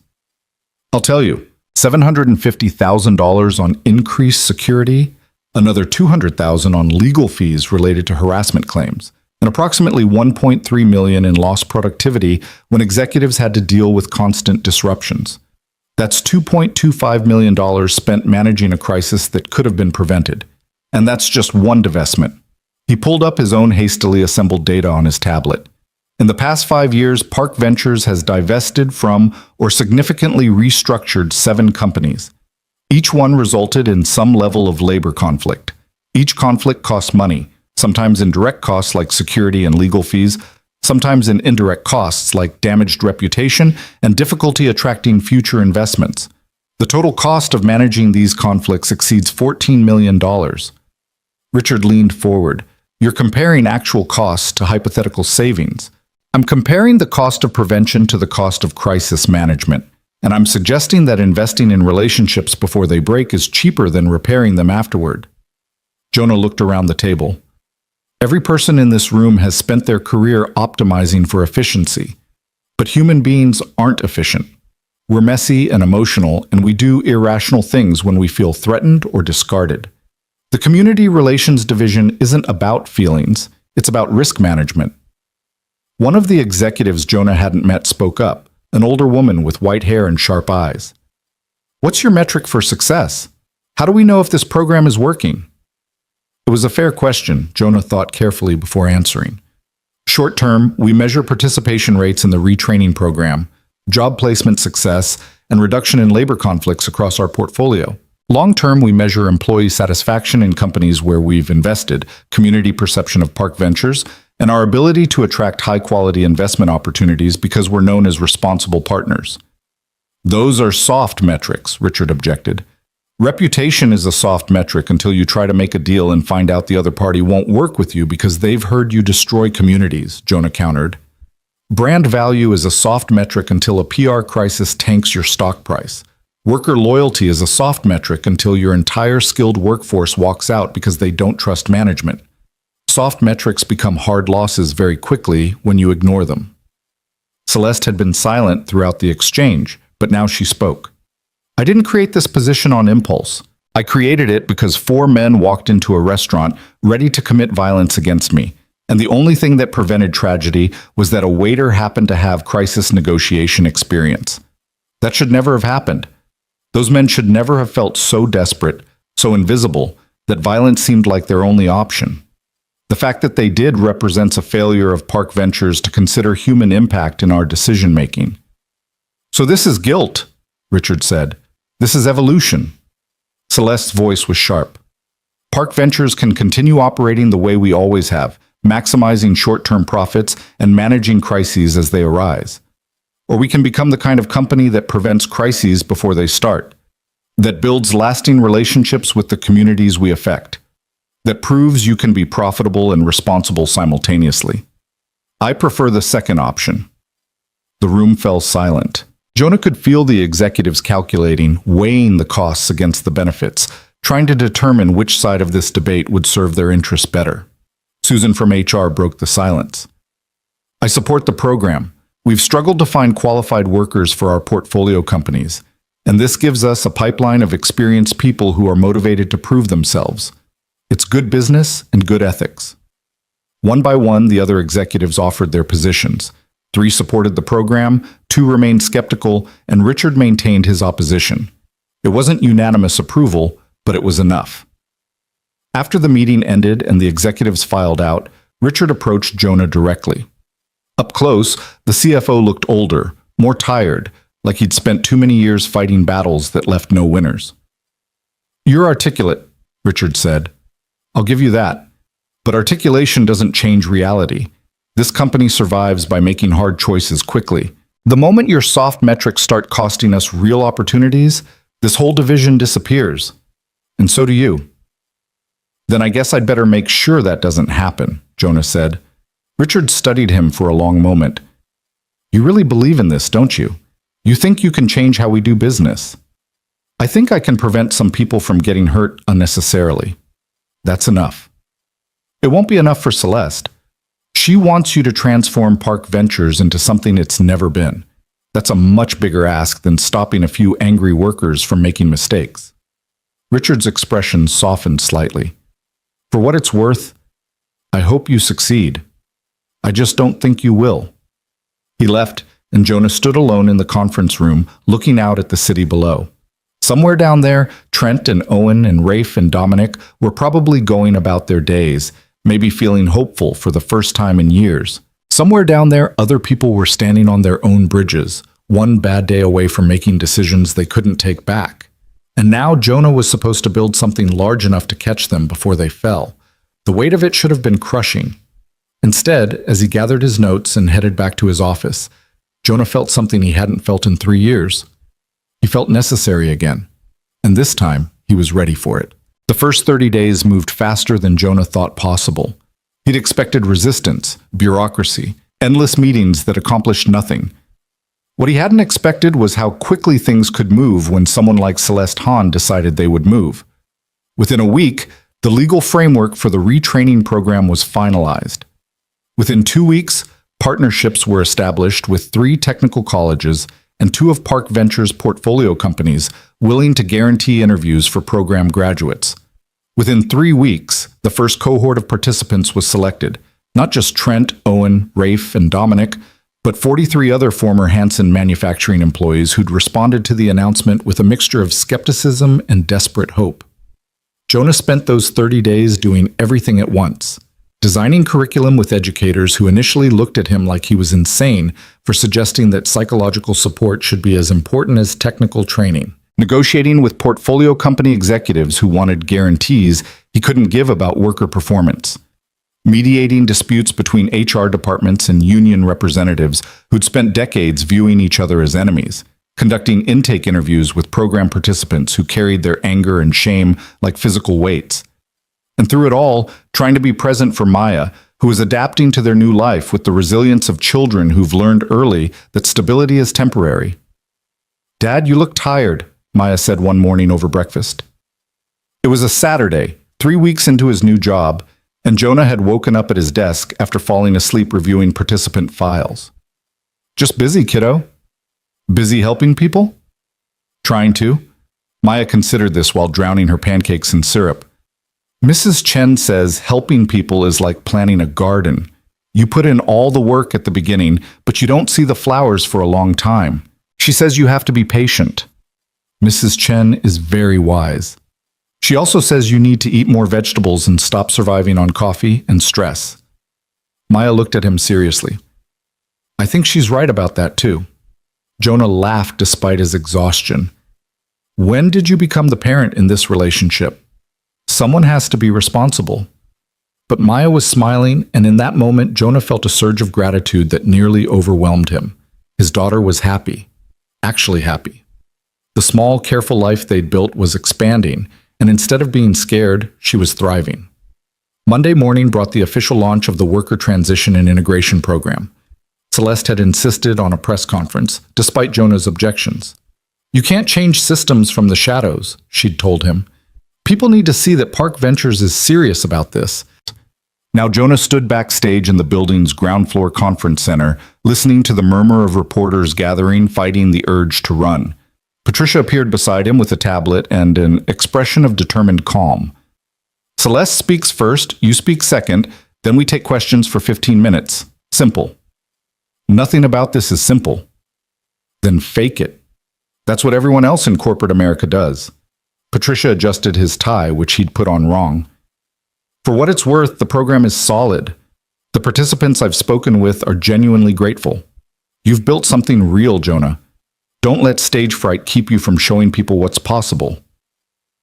Celeste emerged from somewhere, wearing a navy suit that probably cost more than Jonah's first car and an expression of absolute confidence. Ready? No. Good. The best speeches come from people who are scared. Means you care about getting it right. She glanced at her watch. We're on in 2 minutes. Just remember, you're not selling something you don't believe in. You're explaining something you know is important. There's a difference.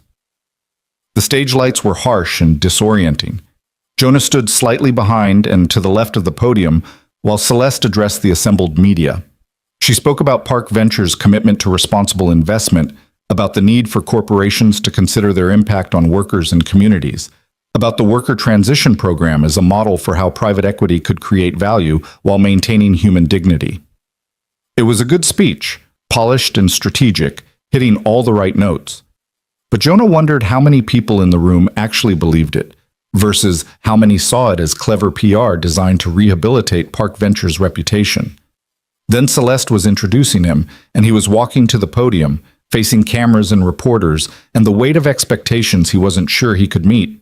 3 weeks ago, I was a waiter, Jonah began, abandoning the prepared remarks Patricia had written. I'd spent 3 years serving food to people who rarely looked at me. And that's exactly how I wanted it.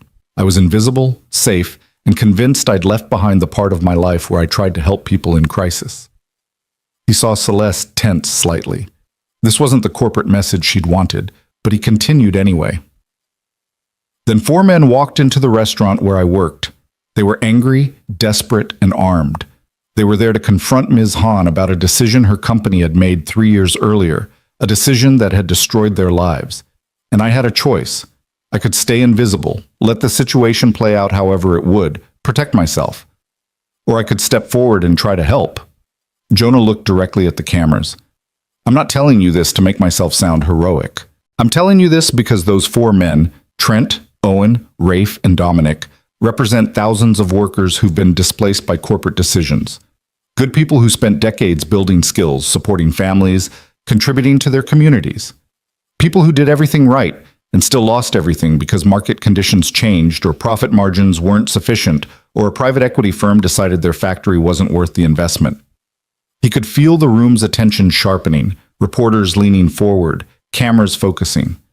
The worker transition program isn't charity. It's not even primarily about helping people, though it does that. It's about recognizing that when corporations make decisions that affect workers' lives, those workers are stakeholders too. They deserve more than a severance check and a wish for good luck. They deserve pathways to new opportunities, support during transitions, and most importantly, they deserve to be seen as human beings rather than line items on a balance sheet. A reporter in the front row raised her hand. Mr. Carter, isn't this just an expensive way for Park Ventures to buy good publicity after years of criticism about their labor practices? Probably, Jonah admitted, and he heard Celeste's sharp intake of breath beside him. Ms. Hahn would tell you it's good business and good ethics working together. I tell you I don't particularly care about the motivation as long as the outcome helps people. Judge us by our results, not our press releases. The questions came rapid fire after that. How many participants? What's the success rate? Why should other companies follow this model? How do you respond to critics who say this proves Park Ventures' previous decisions were wrong? Jonah answered as honestly as he could, admitting when he didn't know something, refusing to make promises he couldn't keep, focusing on the human stories rather than corporate messaging. It was probably everything Patricia and Celeste didn't want him to do. But it felt right. Afterward, backstage, Celeste was silent for a long moment. Then she said, "That was either brilliant or a complete disaster. I'm not sure which yet. I'm sorry if I went off script. Don't apologize. You gave them something real instead of something polished. That's actually harder to dismiss." She pulled out her phone, which was already buzzing with messages. "Though you're going to give Richard a heart attack when he sees the headlines." Richard's heart attack came approximately 3 hours later when he stormed into Jonah's office holding a tablet displaying the news coverage. Park Ventures admits past mistakes in emotional press conference, he read. New VP questions company's motivations for worker program. Do you have any idea what you've done? I told the truth, Jonah said calmly. The truth? The truth is that you've given every critic of this company ammunition to use against us. You've made us look weak, uncertain, guilty. Or I've made us look honest for the first time in years. Richard threw the tablet onto Jonah's desk hard enough to make the pens rattle. You don't understand how this world works. Corporations don't admit mistakes. They project confidence, they control the narrative, they never ever give the appearance of doubt. Maybe that's the problem. Jonah stood up, meeting Richard's glare. Maybe if corporations occasionally admitted when they got things wrong, people wouldn't be so angry at them. Maybe if companies like Park Ventures treated workers like stakeholders, instead of problems to be managed, we wouldn't have situations where desperate men show up with weapons. That happened once, one time. And now you're using it to justify turning this company into some kind of social welfare program. I'm using it to build something that prevents it from happening again. Jonah's voice stayed level, but he could feel anger building beneath the calm. You know what I did before I became a waiter, Richard? I talked people off ledges, literally and figuratively. I spent 8 years in crisis negotiation, and I learned something important. By the time someone is standing on a bridge ready to jump, you've already failed them. The real work is identifying people in crisis before they reach that point, before they're so desperate that violence or suicide seems like the only option. And you think a training program does that? I think acknowledging people's humanity before you destroy their livelihoods does that. I think having conversations with workers before announcing layoffs does that. I think treating people like they matter does that. Jonah sat back down. But you're right about one thing. I don't understand how this world works. I understand how people work. And maybe that's exactly why Celeste hired me. Richard was quiet for a moment, his anger seeming to deflate into something more like exhaustion. You really believe you can change things? I believe I can help some people. That's enough. It won't be enough for the board. It won't be enough for our investors. And eventually, it won't be enough for Celeste. Richard moved toward the door, then paused. You want to know the real reason I oppose this program? It's not because I don't care about workers. It's because I've seen what happens when companies try to be everything to everyone. They lose focus, they make emotional decisions, and they fail. And when they fail, everyone suffers. Workers, investors, communities, everyone. Sometimes the hard choice is actually the right choice, even when it hurts people. After Richard left, Jonah sat in his office and stared at the city below. Maybe Richard was right. Maybe trying to balance profit with human dignity was impossible. Maybe he was naive to think one program could change how an entire company operated. His phone buzzed. A text from Trent Holloway. Saw you on the news. Took guts to say what you said. First day of training starts tomorrow. 43 of us showed up for orientation. 43 people who thought we were done, who thought nobody cared. You gave us a chance to matter again. Whatever happens with the program, I want you to know that. Then another text, this one from Owen. My wife called. First time in 6 months. She saw the news about the program, asked if I was really getting a second chance. I told her maybe. She said maybe she'd like to get coffee sometime, talk about whether we could have a second chance too. Thank you for that. The messages kept coming throughout the day. Rafe sent a photo of his daughter's acceptance letter to return to college, the financial aid package supplemented by the program's support stipend. Dominic sent a simple message. I slept through the night for the first time in 2 years. Didn't know I could still do that. These were the metrics that mattered, Jonah thought. Not quarterly earnings or stock prices or favorable press coverage, but real people finding hope in situations that had seemed hopeless. Richard could call it soft metrics all he wanted. To Jonah, it was the hardest, most essential measurement of success possible. The weeks that followed established a rhythm. Monday mornings were for program check-ins, meeting with participants to address problems and celebrate progress. Tuesday afternoons were for portfolio company visits, building relationships with executives and floor managers who would eventually hire program graduates. Wednesdays were reserved for crisis prevention, analyzing Park Ventures' upcoming investments for potential labor issues, developing communication strategies, creating frameworks for worker engagement before decisions were announced. Thursdays were the hardest. Those were the days Jonah mediated actual conflicts, situations where workers and management had already reached impasse. A manufacturing plant in Ohio where the workforce was threatening to strike over safety conditions. A tech company in Seattle where mass layoffs were planned without any transition support. A distribution center in Nevada where workers claimed management was retaliating against union organizers. Each situation required Jonah to be translator, mediator, and occasionally referee between parties who spoke different languages and operated from incompatible assumptions about how the world worked. Management wanted efficiency and compliance. Workers wanted dignity and fair treatment. Finding the overlap required patience Jonah sometimes wasn't sure he possessed. But slowly, impossibly, it started working. The Ohio plant implemented new safety protocols after Jonah facilitated a series of meetings where workers could voice concerns without fear of retaliation. The Seattle tech company agreed to a voluntary separation program with enhanced benefits instead of sudden layoffs. The Nevada distribution center established a formal grievance process that both union organizers and management could accept. Not every situation resolved cleanly. Some conflicts were too entrenched, some positions too far apart. Jonah learned to accept that success didn't mean fixing everything. It meant preventing things from getting worse, creating space for dialogue where only hostility had existed before. Maya noticed the change in him. "You smile more now," she observed one night while they were making dinner together. Actually, making dinner, not just heating up frozen food because Jonah was too exhausted to cook. "Do I?" "Yeah, it's different than before. Before you smiled because you were supposed to. Now you smile because you mean it." Jonah pulled her into a hug, struck again by his daughter's ability to see through his defenses. "I think I'm finding my way back to who I used to be, before everything got complicated." "Or maybe you're finding who you're supposed to become," Maya said. "That's different." 2 months into the program, Celeste called Jonah into her office at 6 p.m. on a Friday. He'd learned that late Friday meetings usually meant either very good news or very bad news, with no middle ground. "We need to talk about Sarah Martinez," Celeste said without preamble. Jonah felt his stomach drop. "What about her?" "A reporter contacted our PR department. She's working on a profile of you, and she found the Sarah Martinez case. She wants to know how a crisis negotiator who failed to save a suicidal woman ended up running a worker welfare program for a private equity firm." Celeste's expression was unreadable. "She's going to publish the story regardless of whether you cooperate. But she's giving us the opportunity to provide your side."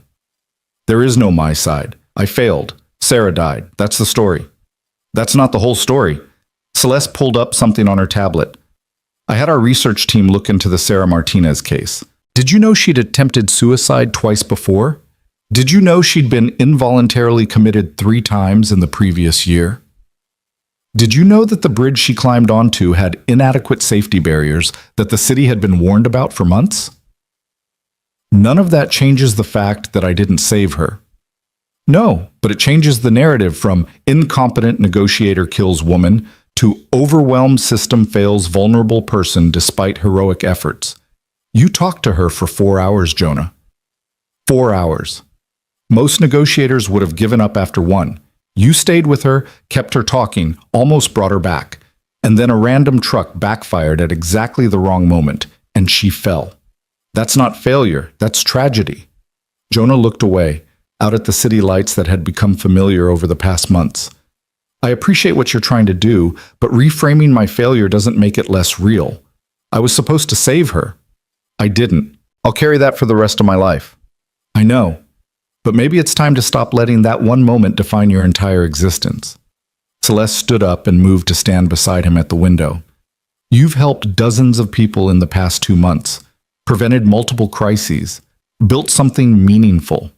At some point, you have to decide whether Sarah Martinez's death means you can never help anyone again, or whether it means you understand the stakes better than most people ever will."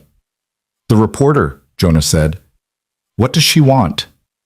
"An interview, on camera, about Sarah, about the program, about your journey from crisis negotiator to waiter to VP of Community Relations." Celeste paused. "I think you should do it." "Absolutely not." "Jonah, I said no. My past is my business. The program stands on its own merits. It doesn't need my sob story to legitimize it. Celeste sighed. You're wrong, but I can't force you. Just think about it. The reporter's deadline is next Friday. You have a week to change your mind. That weekend, Jonah tried not to think about Sarah Martinez, which meant he thought about nothing else. He took Maya to the park, helped her with homework, made elaborate meals he barely tasted. The memories he'd worked so hard to bury kept surfacing. Sarah's voice, her desperate explanation of why life had become unbearable, the exact expression on her face in the split second before she fell. On Sunday afternoon, Mrs. Chen knocked on his door with a casserole and a knowing look. You're brooding. I'm thinking. Same thing, in your case. She handed him the casserole and invited herself in. Maya's in my apartment watching a movie. We have an hour. Talk. So Jonah talked. He told her about the reporter, about Celeste's suggestion that he do the interview, about his certainty that revisiting Sarah Martinez publicly would destroy whatever fragile peace he'd managed to build. Mrs. Chen listened without interrupting, which was unlike her. When he finished, she was quiet for a long moment. My husband died 15 years ago, she said finally. Heart attack. He was in the garden, planting tomatoes, and just collapsed. I was inside making lunch. By the time I found him, it was too late. Her voice was matter-of-fact, but her hands trembled slightly. For years, I couldn't go into the garden. Couldn't plant anything. The sight of tomatoes in the grocery store made me cry. I let that garden turn into a wasteland because I couldn't face it. What changed? My granddaughter came to visit. She was 6, about Maya's age. She looked at that dead garden and asked why we didn't grow things. And I realized I had a choice. I could keep letting my husband's death define that space, or I could honor his memory by making it beautiful again. Mrs. Chen met his eyes. The garden didn't bring him back, but tending it helped me remember that life continues, that growth is possible even after terrible loss. Sarah Martinez is in a garden. No, but the lesson is the same. You can let her death be the end of your story, or you can let it be the reason your story continues, the reason you understand why this work matters. After Mrs. Chen left, Jonah sat on his couch and pulled out his phone.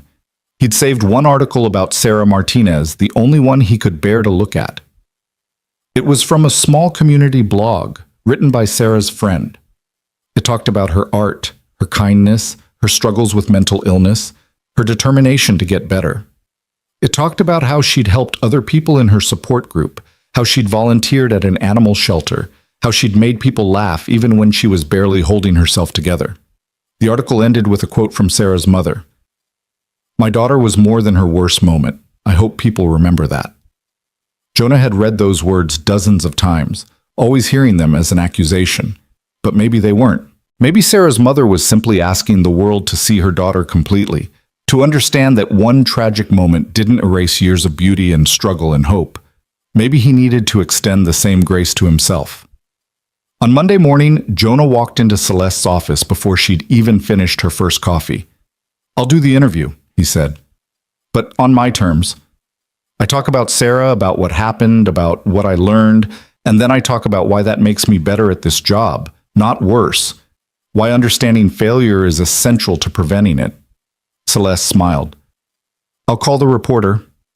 The interview was scheduled for Thursday afternoon in a conference room that had been converted into a makeshift studio. The reporter was younger than Jonah expected, maybe early 30s, with the kind of focused intelligence that suggested she'd already done significant research. Thank you for agreeing to this, she said as her camera operator set up equipment. I know this can't be easy. It's not, but I think it's important. Jonah settled into his chair, acutely aware of the camera's presence. What do you want to know? Start with Sarah Martinez. Tell me what happened that day. So Jonah told the story. Not the sanitized version he'd given to investigators, not the defensive version he'd used to protect himself from blame, but the truth. He talked about connecting with Sarah, about feeling like he was getting through to her, about the hope that had been building that they might actually bring her home safely. He talked about the truck backfiring, about reaching for her too slowly, about the moment when hope transformed into horror. I've replayed that moment 10,000 times, Jonah said, his voice steady despite the emotion churning beneath it. If I'd been 6 inches closer, if I'd reacted a tenth of a second faster, if I'd said something different in the minute before. There are infinite ways I could have saved her, and I found none of them. But you did everything you were trained to do, the reporter said gently. Training isn't enough when someone dies. Everyone told me I wasn't responsible, that I'd done my best, that sometimes people can't be saved. And intellectually I understood that. But emotionally, I couldn't accept it. So I quit. Became invisible. Spent 3 years serving food to people who didn't see me because being unseen felt safer than being responsible for another person's life. What changed? Jonah thought about that night at Lumiere, about 4 desperate men and 1 billionaire CEO, and a choice that had seemed both impossible and inevitable. I remembered that hiding from failure doesn't prevent it. It just means you're not there to help when someone else needs you. He looked directly at the camera. Sarah Martinez taught me that the stakes of this work are real, that people's lives hang in the balance, that good intentions aren't enough. And that's exactly why the worker transition program matters. Because I've seen what happens when people feel invisible, when they believe nobody cares whether they succeed or fail. They make desperate choices, and sometimes those choices can't be undone. The interview continued for another hour. Jonah talked about the program, about the participants who were rebuilding their lives, about the philosophy that had guided his work. He was honest about the challenges, about the executives who still saw workers as problems rather than people, about his own doubts that any of this would create lasting change. But he was also honest about hope, about Trent sleeping through the night, about Owen reconciling with his wife, about Rafe's daughter returning to college, about all the small victories that added up to something larger than any individual success. When it was over, the reporter turned off her camera and smiled. That was powerful. Thank you for being so open. When does it air? Next week? Tuesday evening? Primetime slot? She packed up her equipment. For what it's worth, I think what you're building is important, and I think Sarah Martinez would be proud of how you're using what you learned from her. Jonah wasn't sure about that, but maybe Mrs. Chen was right. Maybe the best way to honor someone's death was to let it inform how you lived. The story aired on a Tuesday, and by Wednesday morning, Jonah's phone wouldn't stop ringing.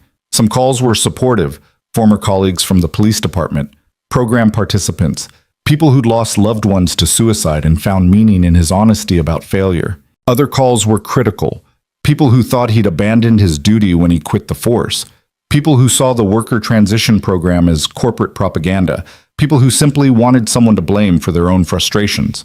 But the call that mattered most came from a number he didn't recognize, at 8 p.m. on Wednesday night. Mr. Carter, this is Elena Martinez, Sarah's mother. Jonah's breath caught.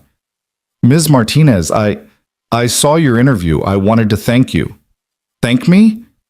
Jonah couldn't process that. Ms. Martinez, I failed to save your daughter. I don't deserve... You spent 4 hours trying to bring my baby back to me. 4 hours talking to her, listening to her, making her feel seen.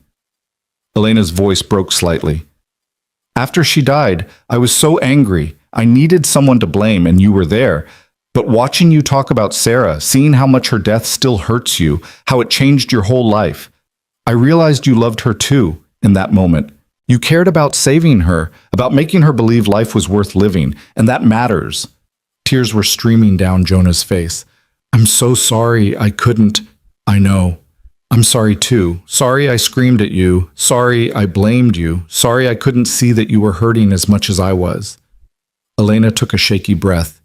My daughter struggled for years. She tried so hard to get better, to find reasons to stay. And on her last day, you gave her 4 more hours. 4 more hours where someone cared, where she wasn't alone.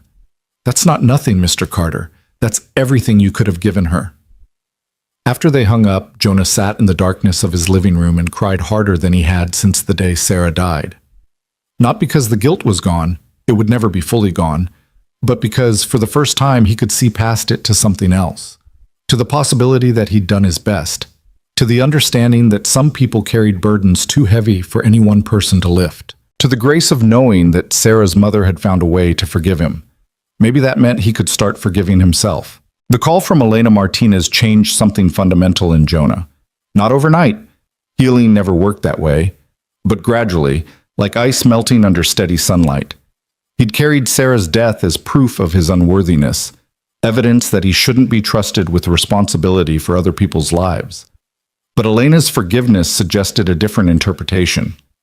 Maybe his failure had taught him something essential. Maybe understanding how easily things could go wrong made him better at preventing disasters, not worse. The interview's impact rippled outward in ways Jonah hadn't anticipated. Applications for the worker transition program tripled within a week. Other private equity firms contacted Park Ventures asking about the model, whether it could be replicated, what the actual costs versus benefits looked like. 3 universities requested permission to study the program as a case example of corporate social responsibility. Even Richard Brennan, who'd opposed the initiative from the beginning, admitted in a tense executive meeting that the positive press had increased Park Ventures' valuation by 2%. "I still think you're naive," Richard told Jonah after that meeting, "but I'm starting to think maybe the world needs more naive people willing to try impossible things." Coming from Richard, it was practically a declaration of love. But the real test came 3 months after the program launched, when Celeste called Jonah into her office on a Monday morning with an expression that suggested either disaster or opportunity, possibly both. "We have a problem," she said, gesturing for him to sit. "Or maybe an opportunity disguised as a problem. I can't decide which." "What happened?" "Park Ventures is considering a major investment in Meridian Steel, a manufacturing company with plants in 3 states and roughly 2,000 employees. The company is profitable but inefficient. Our analysts project we could increase margins by 15% through restructuring, which would involve closing 2 of the 3 plants and consolidating operations." Jonah felt his stomach tighten. "How many jobs lost?" "Approximately 1,300. Most of them in towns where Meridian is the primary employer." Celeste pulled up a map showing the plant locations, small towns in Pennsylvania and Indiana, the kind of places that had been hollowing out for decades as manufacturing moved overseas or automated. "This is exactly the situation you were hired to handle. The board wants your assessment before we proceed." "My assessment is that destroying 1,300 jobs in 2 communities isn't worth a 15% margin increase." "I expected you'd say that, but it's not that simple." Celeste brought up financial projections. "If we don't invest, Meridian will likely fail within 2 years anyway. They're undercapitalized and losing market share. At least our investment gives them a chance to survive. And the consolidated plant would retain 700 jobs. Sometimes the choice isn't between good and bad, it's between bad and worse." Jonah studied the data, his mind racing through scenarios. This was the nightmare situation he'd been dreading, where the math clearly pointed one direction and his conscience pointed another. "Give me a week. Let me visit the plants, talk to the workers and management, see if there's a third option nobody's considered yet." "You have 3 days. The board votes Friday morning." Jonah spent Tuesday traveling to Pennsylvania, to a town called Millbrook that existed almost entirely to support the Meridian Steel plant. Population 3,800, median income 32,000, Main Street lined with boarded-up shops and empty storefronts. The plant itself was massive and outdated, equipment that should have been replaced a decade ago still grinding away, producing steel components for manufacturers who were increasingly sourcing cheaper alternatives overseas. He met with the plant manager, a man named Frank Delgado, who'd worked at Meridian for 33 years and looked like he'd aged twice that much. Frank gave Jonah a tour of the facility, pointing out the inefficiencies that made the plant vulnerable. Energy costs were too high, production speed too slow, quality control too inconsistent. "I know we're not competitive," Frank admitted as they stood on the factory floor surrounded by the deafening noise of machinery. "I've been telling corporate for years we need to modernize, but they never want to spend the money. Now it's probably too late." "What happens to this town if the plant closes?" Frank looked out at his workers, men and women who'd spent careers at these machines, building expertise that wouldn't transfer to any other industry. "Millbrook dies. Simple as that. Some people will move, looking for work elsewhere. Most can't afford to. They'll stay here, collecting whatever unemployment they can get, watching their town rot. I've seen it happen to a dozen places just like this." Jonah spent the afternoon interviewing workers. A woman named Maria who'd worked assembly for 18 years, supporting 3 kids on her salary. A young man named Deshaun who'd just completed an apprenticeship program. finally earning enough to move out of his mother's house. An older worker named Bill, who was 2 years from retirement, his pension depended on the company remaining solvent. Every conversation was a variation on the same theme. These were people who'd done everything right, worked hard, learned skills, stayed loyal to a company that was now failing despite their efforts. They knew the plant was struggling. They knew closure was possible. But knowing something intellectually was different from accepting its reality. Wednesday, Jonah flew to Indiana to visit the second plant scheduled for closure. The story was the same, but somehow worse. A smaller town, older equipment, workers who'd already watched neighboring communities collapse and knew exactly what their future held. That night, in a hotel room that smelled of industrial cleaner and desperation, Jonah called Celeste. "There has to be another way," he said. "I'm listening." "What if we don't close the plants? What if we invest in modernization instead? Update the equipment, improve efficiency, keep the jobs?" "That would cost $47 million more than our restructuring plan, with a longer timeline to profitability and higher risk." Celeste's voice was patient but firm. "Jonah, I understand what you're feeling. I've walked through dying towns and seen the human cost. But we can't save every struggling company. Sometimes the kindest thing is to let them fail quickly rather than prolonging the inevitable." Kindest for who? Not for the 1,300 people who lose their jobs. Not for the communities that collapse. Jonah ran his hand through his hair, exhaustion making him less diplomatic than usual. "You hired me to find solutions that don't sacrifice people for profit. Let me do that. You have until tomorrow afternoon. After that, I have to present something to the board." Jonah didn't sleep. Instead, he spent the night researching, making calls, building a proposal that was probably insane but might be just crazy enough to work. He called in favors from people he'd worked with during crisis negotiations, contacted union representatives, reached out to local government officials. By sunrise, he had the skeleton of an idea. By noon, he had enough to present. He flew back Wednesday afternoon and walked into Celeste's office with a 30-page proposal that represented the most ambitious thing he'd ever attempted. "Here's the third option," Jonah said, dropping the document on her desk. "We invest in Meridian, but not through traditional restructuring. We create a worker cooperative model. Park Ventures provides the capital for modernization, $47 million, like you said, but instead of owning the company outright, we partner with the workers. They gain equity stake through profit sharing. They have representation on the board. They have a voice in major decisions." Celeste flipped through the proposal, her expression unreadable. "This is unprecedented for Park Ventures. So is creating a worker transition program. So is hiring a former waiter as a VP. You've built a career on unprecedented decisions." Jonah leaned forward. "Here's the business case. Worker-owned companies have higher productivity, lower turnover, better quality control. Employees with ownership stake care more about outcomes. Plus, the PR value is enormous. Park Ventures becomes the firm that empowers workers instead of displacing them. That's worth more than a 15% margin increase. It's also riskier. If the cooperative fails, we lose $47 million. If we close the plants, we lose 2 communities and 1,300 workers who could have been allies become enemies. That's risk too, just harder to quantify." Jonah pulled out his final piece of evidence. Letters from the Millbrook and Indiana mayors, from union representatives, from workers themselves, all pledging support for the cooperative model. "I've already done preliminary outreach. People are willing to try this. They want to fight for their jobs, their communities. We just have to give them the tools."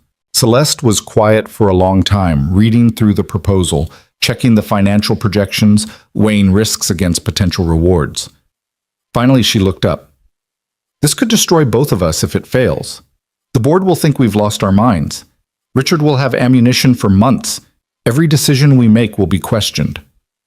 "I know. But it might also be the most important thing Park Ventures has ever done." She closed the folder. "I'll present it to the board tomorrow. No promises." The board meeting Friday morning was brutal. Jonah presented his proposal to 12 executives and board members who looked at him with expressions ranging from skepticism to outright hostility. Richard led the opposition, dismantling the financial projections, questioning the feasibility of worker cooperation, pointing out every way the plan could fail. "This is social engineering, not business," Richard argued. We're an investment firm, not a charity. Our responsibility is to our shareholders, not to every struggling worker in America. Our responsibility is to make smart investments, Jonah countered. Worker cooperatives aren't charity. They're proven business models with success rates comparable to traditional structures. What I'm proposing is smart risk management, investing in people who have the most to lose and therefore the most motivation to succeed. And when it fails, one board member asked, when these workers can't manage a complex business and the company collapses anyway? Then we'll have at least tried something different. We'll have learned what works and what doesn't. And we'll have 1,300 people who know that someone gave them a chance instead of just writing them off. Jonah looked around the table. I'm not naive. I know this is risky, but I also know that the old model, extract profit, discard people, move on, is creating a society of desperate, angry individuals who feel invisible. Eventually, that desperation explodes. I've seen it. I've lived it. And I'm telling you, preventing that explosion is worth $47 million. The vote was close. 7 in favor, 5 opposed. Celeste cast the deciding vote, her voice steady despite the tension in the room. Park Ventures will invest in Meridian Steel as a worker cooperative. Mr. Carter will oversee the implementation. We'll revisit the decision in 18 months based on performance metrics. She looked directly at Richard. And if it fails, I take full responsibility. After the meeting, Richard approached Jonah in the hallway. You have 18 months to prove this works. If Meridian fails, this whole social responsibility experiment dies with it. No more worker transition program, no more community relations division. Everything you've built disappears. Understood. Good. Richard started to walk away, then paused. For what it's worth, I hope you succeed. Not because I believe in your philosophy, but because I'm tired of being the villain in your story. Maybe it's time for a different narrative. The transformation of Meridian Steel into a worker cooperative took 6 months of intense negotiation, legal restructuring, and cultural change management. Jonah practically lived in Millbrook in Indiana, working with employees to establish governance structures, helping them understand financial statements, mediating disputes about equity distribution and decision-making authority. It was exhausting, frustrating, and occasionally seemed impossible. Workers who'd spent careers taking orders had to learn to make strategic decisions. Management had to learn to share power with people they'd previously just directed. Union representatives and executives had to find common language after decades of adversarial relationships. But slowly, impossibly, it started working. The modernized equipment arrived. Production efficiency improved. Workers with ownership stakes showed up differently, more engaged, more innovative, more willing to solve problems instead of just identifying them. Quality control issues decreased as workers took personal pride in products that now partially belonged to them. Maya noticed the change in her father during this period. He was busy, often exhausted, but there was a lightness to him that hadn't existed before. You're different now, she said one Saturday morning over their traditional pancakes. She was 8 now, growing taller and more perceptive every day. Different how? You used to carry sadness like it was your job. Now you carry hope instead. It looks better on you. Jonah smiled at his daughter, this wise, small person who'd somehow learned to see through all his defenses. I'm learning that helping people is more complicated than I thought, but also more possible. Mrs. Chen says you're finally becoming yourself again. She says the person you were before was good, but the person you're becoming is better. Mrs. Chen has a lot of opinions. That's because she's usually right, Maya grinned. Also, she wants to know if Ms. Han is going to be part of our family. Jonah nearly dropped his coffee. What? Why would she think that? Because you talk about her all the time, and you smile when her name comes up. And last week when she called during dinner, you left the table for 45 minutes and came back looking happy. Maya shrugged. Mrs. Chen says you're both workaholics who use business as an excuse not to admit you care about each other. Out of the mouths of extremely perceptive babes. The truth was, Jonah's relationship with Celeste had evolved over the months into something he couldn't quite categorize. They worked together constantly, shared victories and frustrations, challenged each other's assumptions. She'd seen him at his most vulnerable, talking about Sarah Martinez, doubting his abilities, struggling with decisions that had no good answers. He'd seen past her Ice Queen exterior to the person underneath, someone who carried her own guilt, her own doubts, her own desperate hope that wealth and power could somehow be used responsibly. Whether that added up to romance, Jonah wasn't sure, but it definitely added up to something. The 18-month evaluation of Meridian Steel came on a Tuesday in early June. The board meeting was tense, everyone aware that the company's entire social responsibility initiative hung on the results. Jonah presented the data with Patricia's help. Production efficiency up 23%, quality defects down 18%, worker retention at 97%, and most importantly, profitability restored with projections for sustained growth. Meridian Steel is now profitable and sustainable, Jonah concluded. The worker cooperative model succeeded beyond our initial projections. Employees with ownership stake proved to be more productive, more innovative, and more committed to the company's success than traditional labor models. This isn't just good ethics, it's good business. Richard stood up, and Jonah braced himself for criticism. Instead, Richard said, "I was wrong. I opposed this initiative at every step, convinced it would fail. But the data is undeniable. Mr. Carter's approach worked. More than that, it worked better than our traditional restructuring model would have. I'm prepared to support expanding this model to other Park Ventures investments." The room erupted in conversation. Several board members who'd been skeptical now wanted to explore cooperative models for other struggling companies. Suddenly, Jonah's experimental program had become Park Ventures' signature innovation. After the meeting, Celeste found Jonah standing at his office window, looking out at the city that had become familiar over the past year and a half. "You did it," she said simply.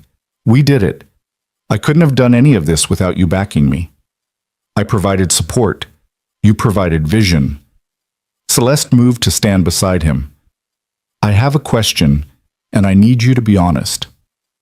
"Okay. Are you happy? Really happy? Or are you still running from something?" Jonah considered the question seriously. Was he happy?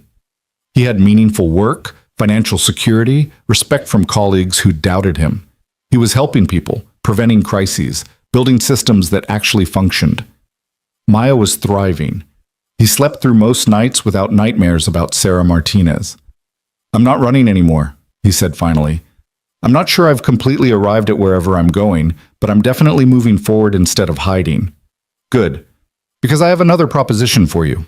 The last time you said that, you offered me a job that changed my life. This one might change it again." Celeste pulled out her tablet, showing him something she'd been working on. "I want to create a foundation, separate from Park Ventures but funded by our profits. Its mission would be promoting worker-owned enterprises, providing capital and support for companies transitioning to cooperative models, training programs for workers learning to manage businesses. And I want you to run it."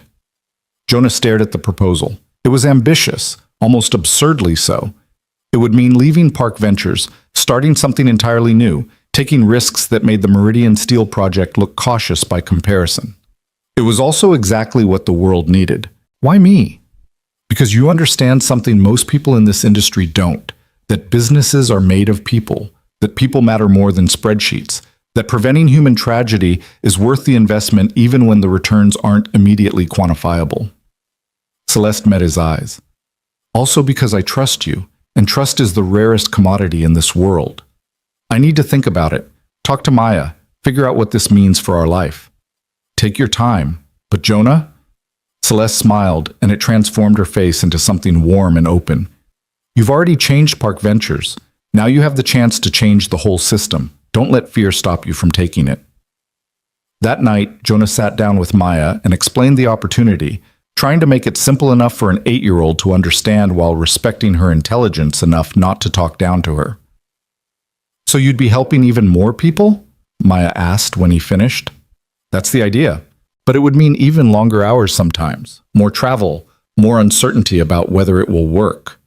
Maya looked at him with those serious eyes that were so much like her mother's. "Dad, do you remember when you were a waiter and I asked if you were happy?" "I remember." "You said you were fine, but fine isn't the same as happy." She reached across the table to take his hand. "Now when I ask if you're happy, you actually have to think about it. That's better. And if helping more people makes you think even harder about being happy, then you should do it. Just like that? Just like that. Also, Mrs. Chen says that when you find the thing you're supposed to do with your life, you feel it in your bones. She says you found it, and now you're just scared of admitting it. Jonah laughed despite himself. Mrs. Chen really needs to stop having so many opinions about my life. She wouldn't have to if you'd figure things out faster. Maya grinned. So are you going to do it? I think I am. Yeah. Good. Now can we have ice cream to celebrate? The foundation launched 3 months later. Jonah spent those months wrapping up his work at Park Ventures, training his replacement, saying goodbye to colleagues who'd become friends. Patricia cried when he told her he was leaving, then immediately asked if the foundation needed an executive assistant. I've spent 20 years working for people who saw employees as resources to be managed, Patricia said. I'd like to spend the next 20 working for someone who sees them as humans to be supported. Richard gave Jonah an awkward handshake and an even more awkward compliment. You made me reconsider assumptions I've held for 30 years. That's not comfortable, but it's necessary. Good luck with the foundation. Try not to bankrupt yourself being too idealistic. Celeste's goodbye was private, in her office after hours when the building was mostly empty.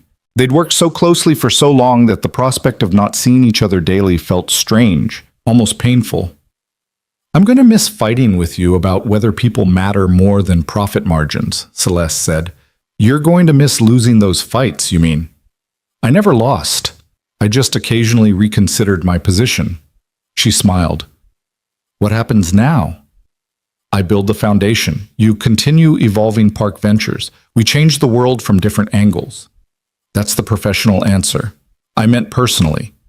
Jonah looked at this woman who'd seen him at his lowest and believed in him anyway, who'd risked her company's reputation on his untested ideas, who'd become someone he couldn't imagine his life without.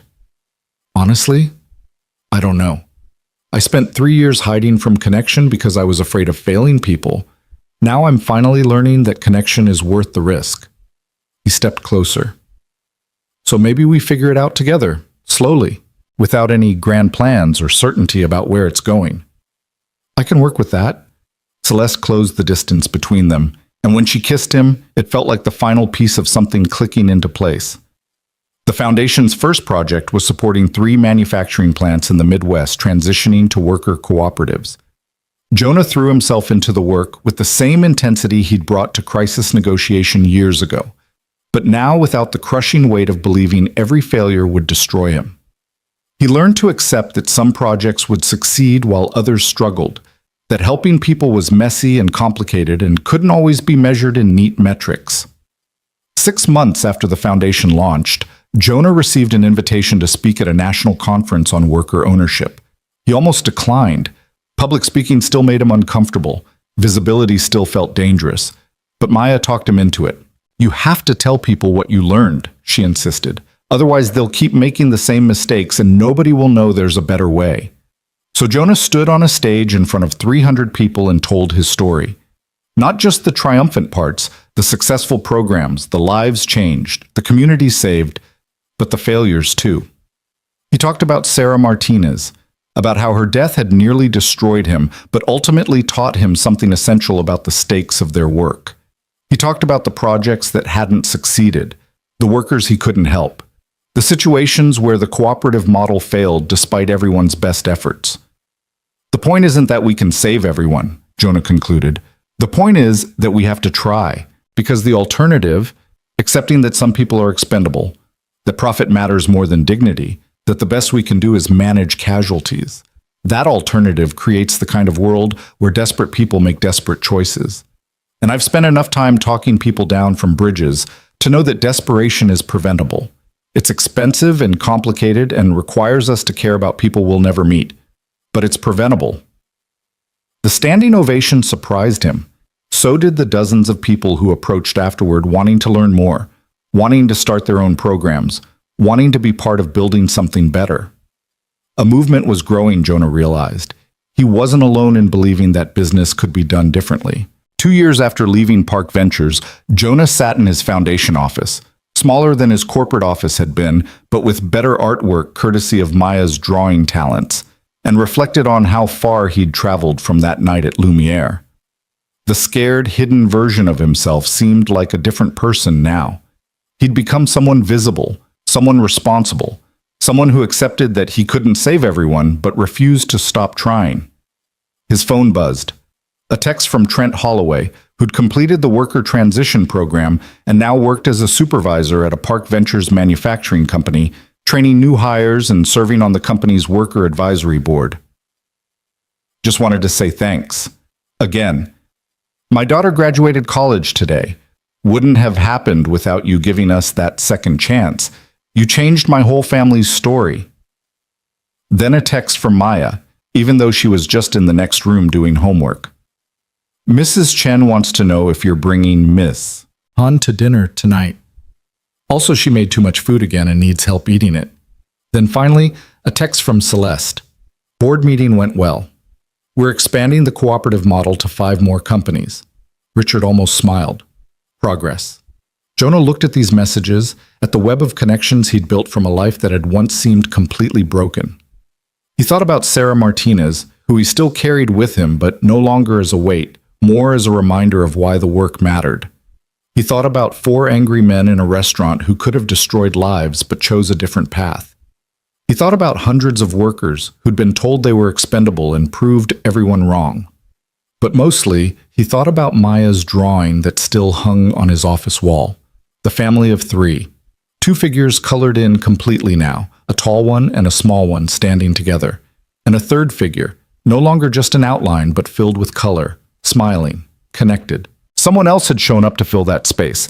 Several someones, actually. Celeste, Mrs. Chen, colleagues and friends, and workers whose lives had intersected with his in meaningful ways. The family Maya had been drawing wasn't just about blood relations or traditional structures. It was about people choosing to be present for each other, to build something together, to create connection in a world that often felt disconnected. Jonah picked up his phone and texted back.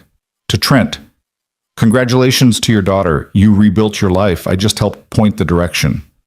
To Maya, tell Mrs. Chen yes, and that she's not subtle. To Celeste, Richard smiled. That's terrifying. See you at 7. Then he stood up, walked to the window, and looked out at the city. Somewhere down there, people were struggling with decisions that felt impossible. Somewhere, workers were being told they didn't matter. Somewhere, someone was standing on their own metaphorical bridge, trying to decide whether to jump. And Jonah was here, building systems to catch them. Not perfectly. He'd learned to accept that perfect wasn't possible. Not always successfully. He'd learned to accept failure as part of the process. But consistently, honestly, with the full weight of someone who understood exactly what happened when society decided some people were expendable. He'd spent 3 years invisible, hiding from the part of himself that cared too much and tried too hard. 3 years believing that Sarah Martinez's death meant he didn't deserve to help anyone else. But Maya had been right all along. Trying to help was always good, even when it didn't work. The mistake hadn't been caring too deeply. The mistake had been stopping. Now Jonah Carter stood in the light, visible and vulnerable and fully alive. A single father who'd learned to build family beyond biology. A former negotiator who'd found new ways to prevent crisis. A man who'd failed once and learned that failure didn't disqualify you from trying again. It taught you why success mattered. He had finally stopped running from who he was and stepped fully into who he was becoming. And for the first time in years, when Jonah smiled, it reached all the way up to his eyes. Genuine and complete and absolutely real. The story of 4 angry men and a billionaire CEO had become the story of one quiet waiter who remembered he had a gift, who decided that gift was worth using, despite the risks and fears and possibility of failure, who chose connection over safety, visibility over hiding, hope over resignation, who learned that the bravest thing anyone can do is keep trying to help, even after they've failed before. And who proved that sometimes the most ordinary person, a waiter, a single dad, someone who'd spent years convinced he had nothing special to offer, could change everything simply by refusing to let anger turn into tragedy and pain turn into violence. By seeing people before they broke. By stepping into the fire one more time. By being exactly who the world needed, precisely when it needed him most.